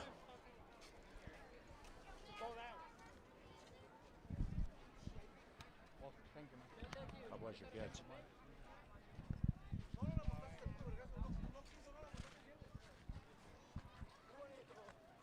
How's the Vikings game yesterday?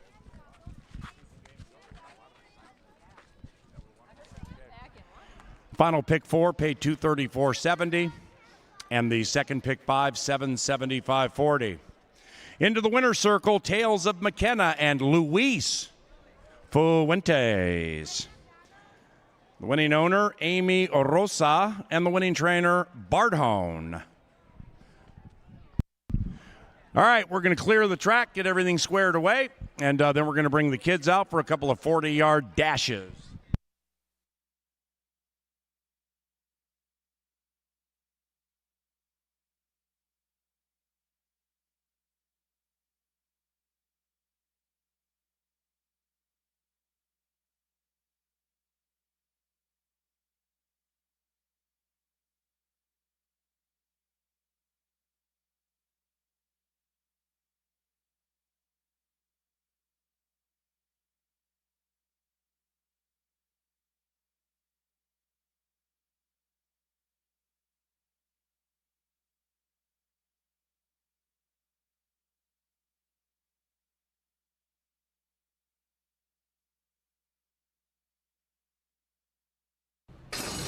And they're racing. Perfect Moon outbroke the field, now favored at 2-1. And Perfect Moon grabs the lead as they corner for the first time. Tales of McKenna 2.5-1, right behind that one. And it's Perfect Moon slowing down on the pace, now joined by Pat's Gal. After that, Bohemian Jiggles. Bohemian Jiggles, 5 out of it to the inside of Laughing to the Bank.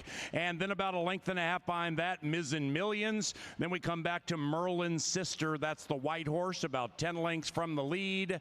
And that one is joined by Fat and Furious. Up the barn side they go, and we have a new leader in the shape of Pat's Gal. Pat's Gal at 7-1, pulls away by 1. Tales of McKenna on the prowl. Perfect Moon now relegated to the inside and losing ground. Bohemian Jiggles is rolling into third and to the inside of Laughing to the Bank. After that, Mizzen Millions, Fat and Furious, and Merlin's Sister is in last and 9 lengths rearmost.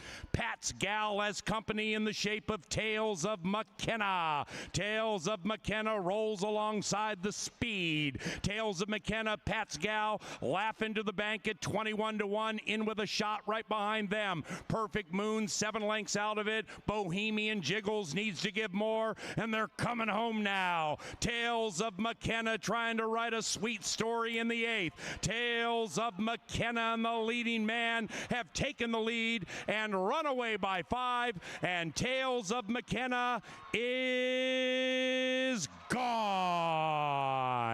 Tales of McKenna from Laughing to the Bank. Tight photo for the show.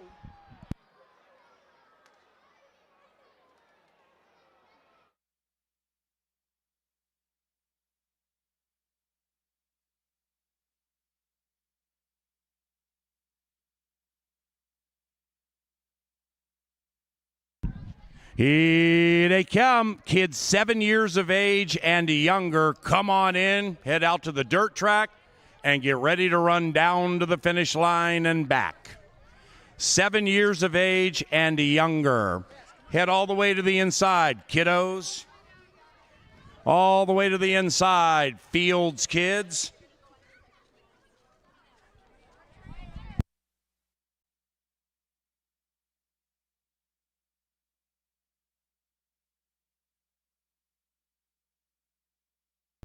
Parents are welcome on the track, by the way. Take pictures, video, everything. Come on out here and chronicle all the action.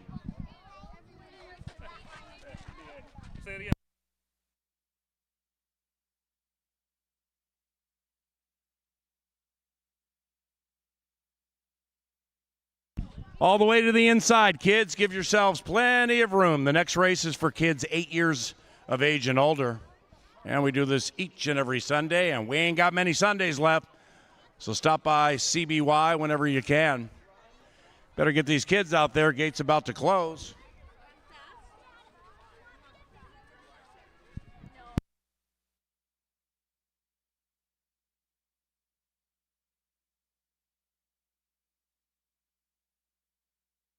Seven years of age and younger. There you go, little buddy. Head on out there, get ready to fly.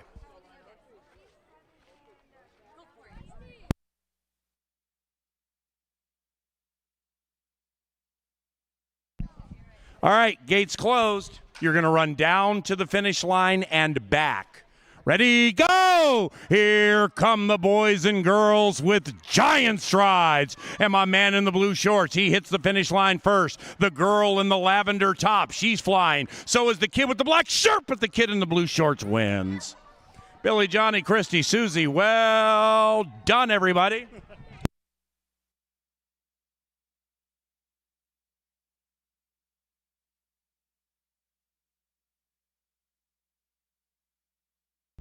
All right, everybody, head out in the middle of the winner circle. Head out this way over here. Over there. So we can get the big boys and girls out to the racetrack to do that thing. Yeah, you're. Go ahead. Ooh, I'm sorry. Yep, head over here, everybody. Gone this way.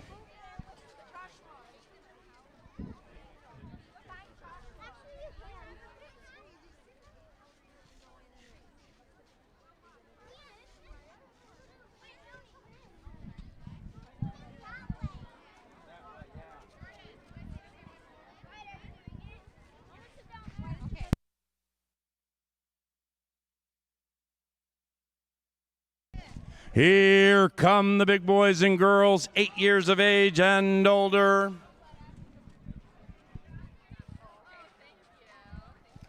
This one is the L.J. Klein Classic. Head on out there, head all the way to the inside. Give yourselves plenty of room, kids.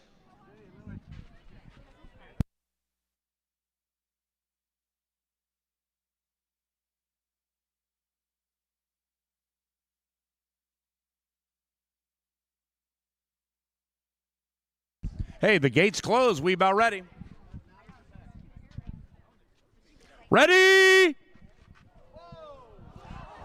Ready?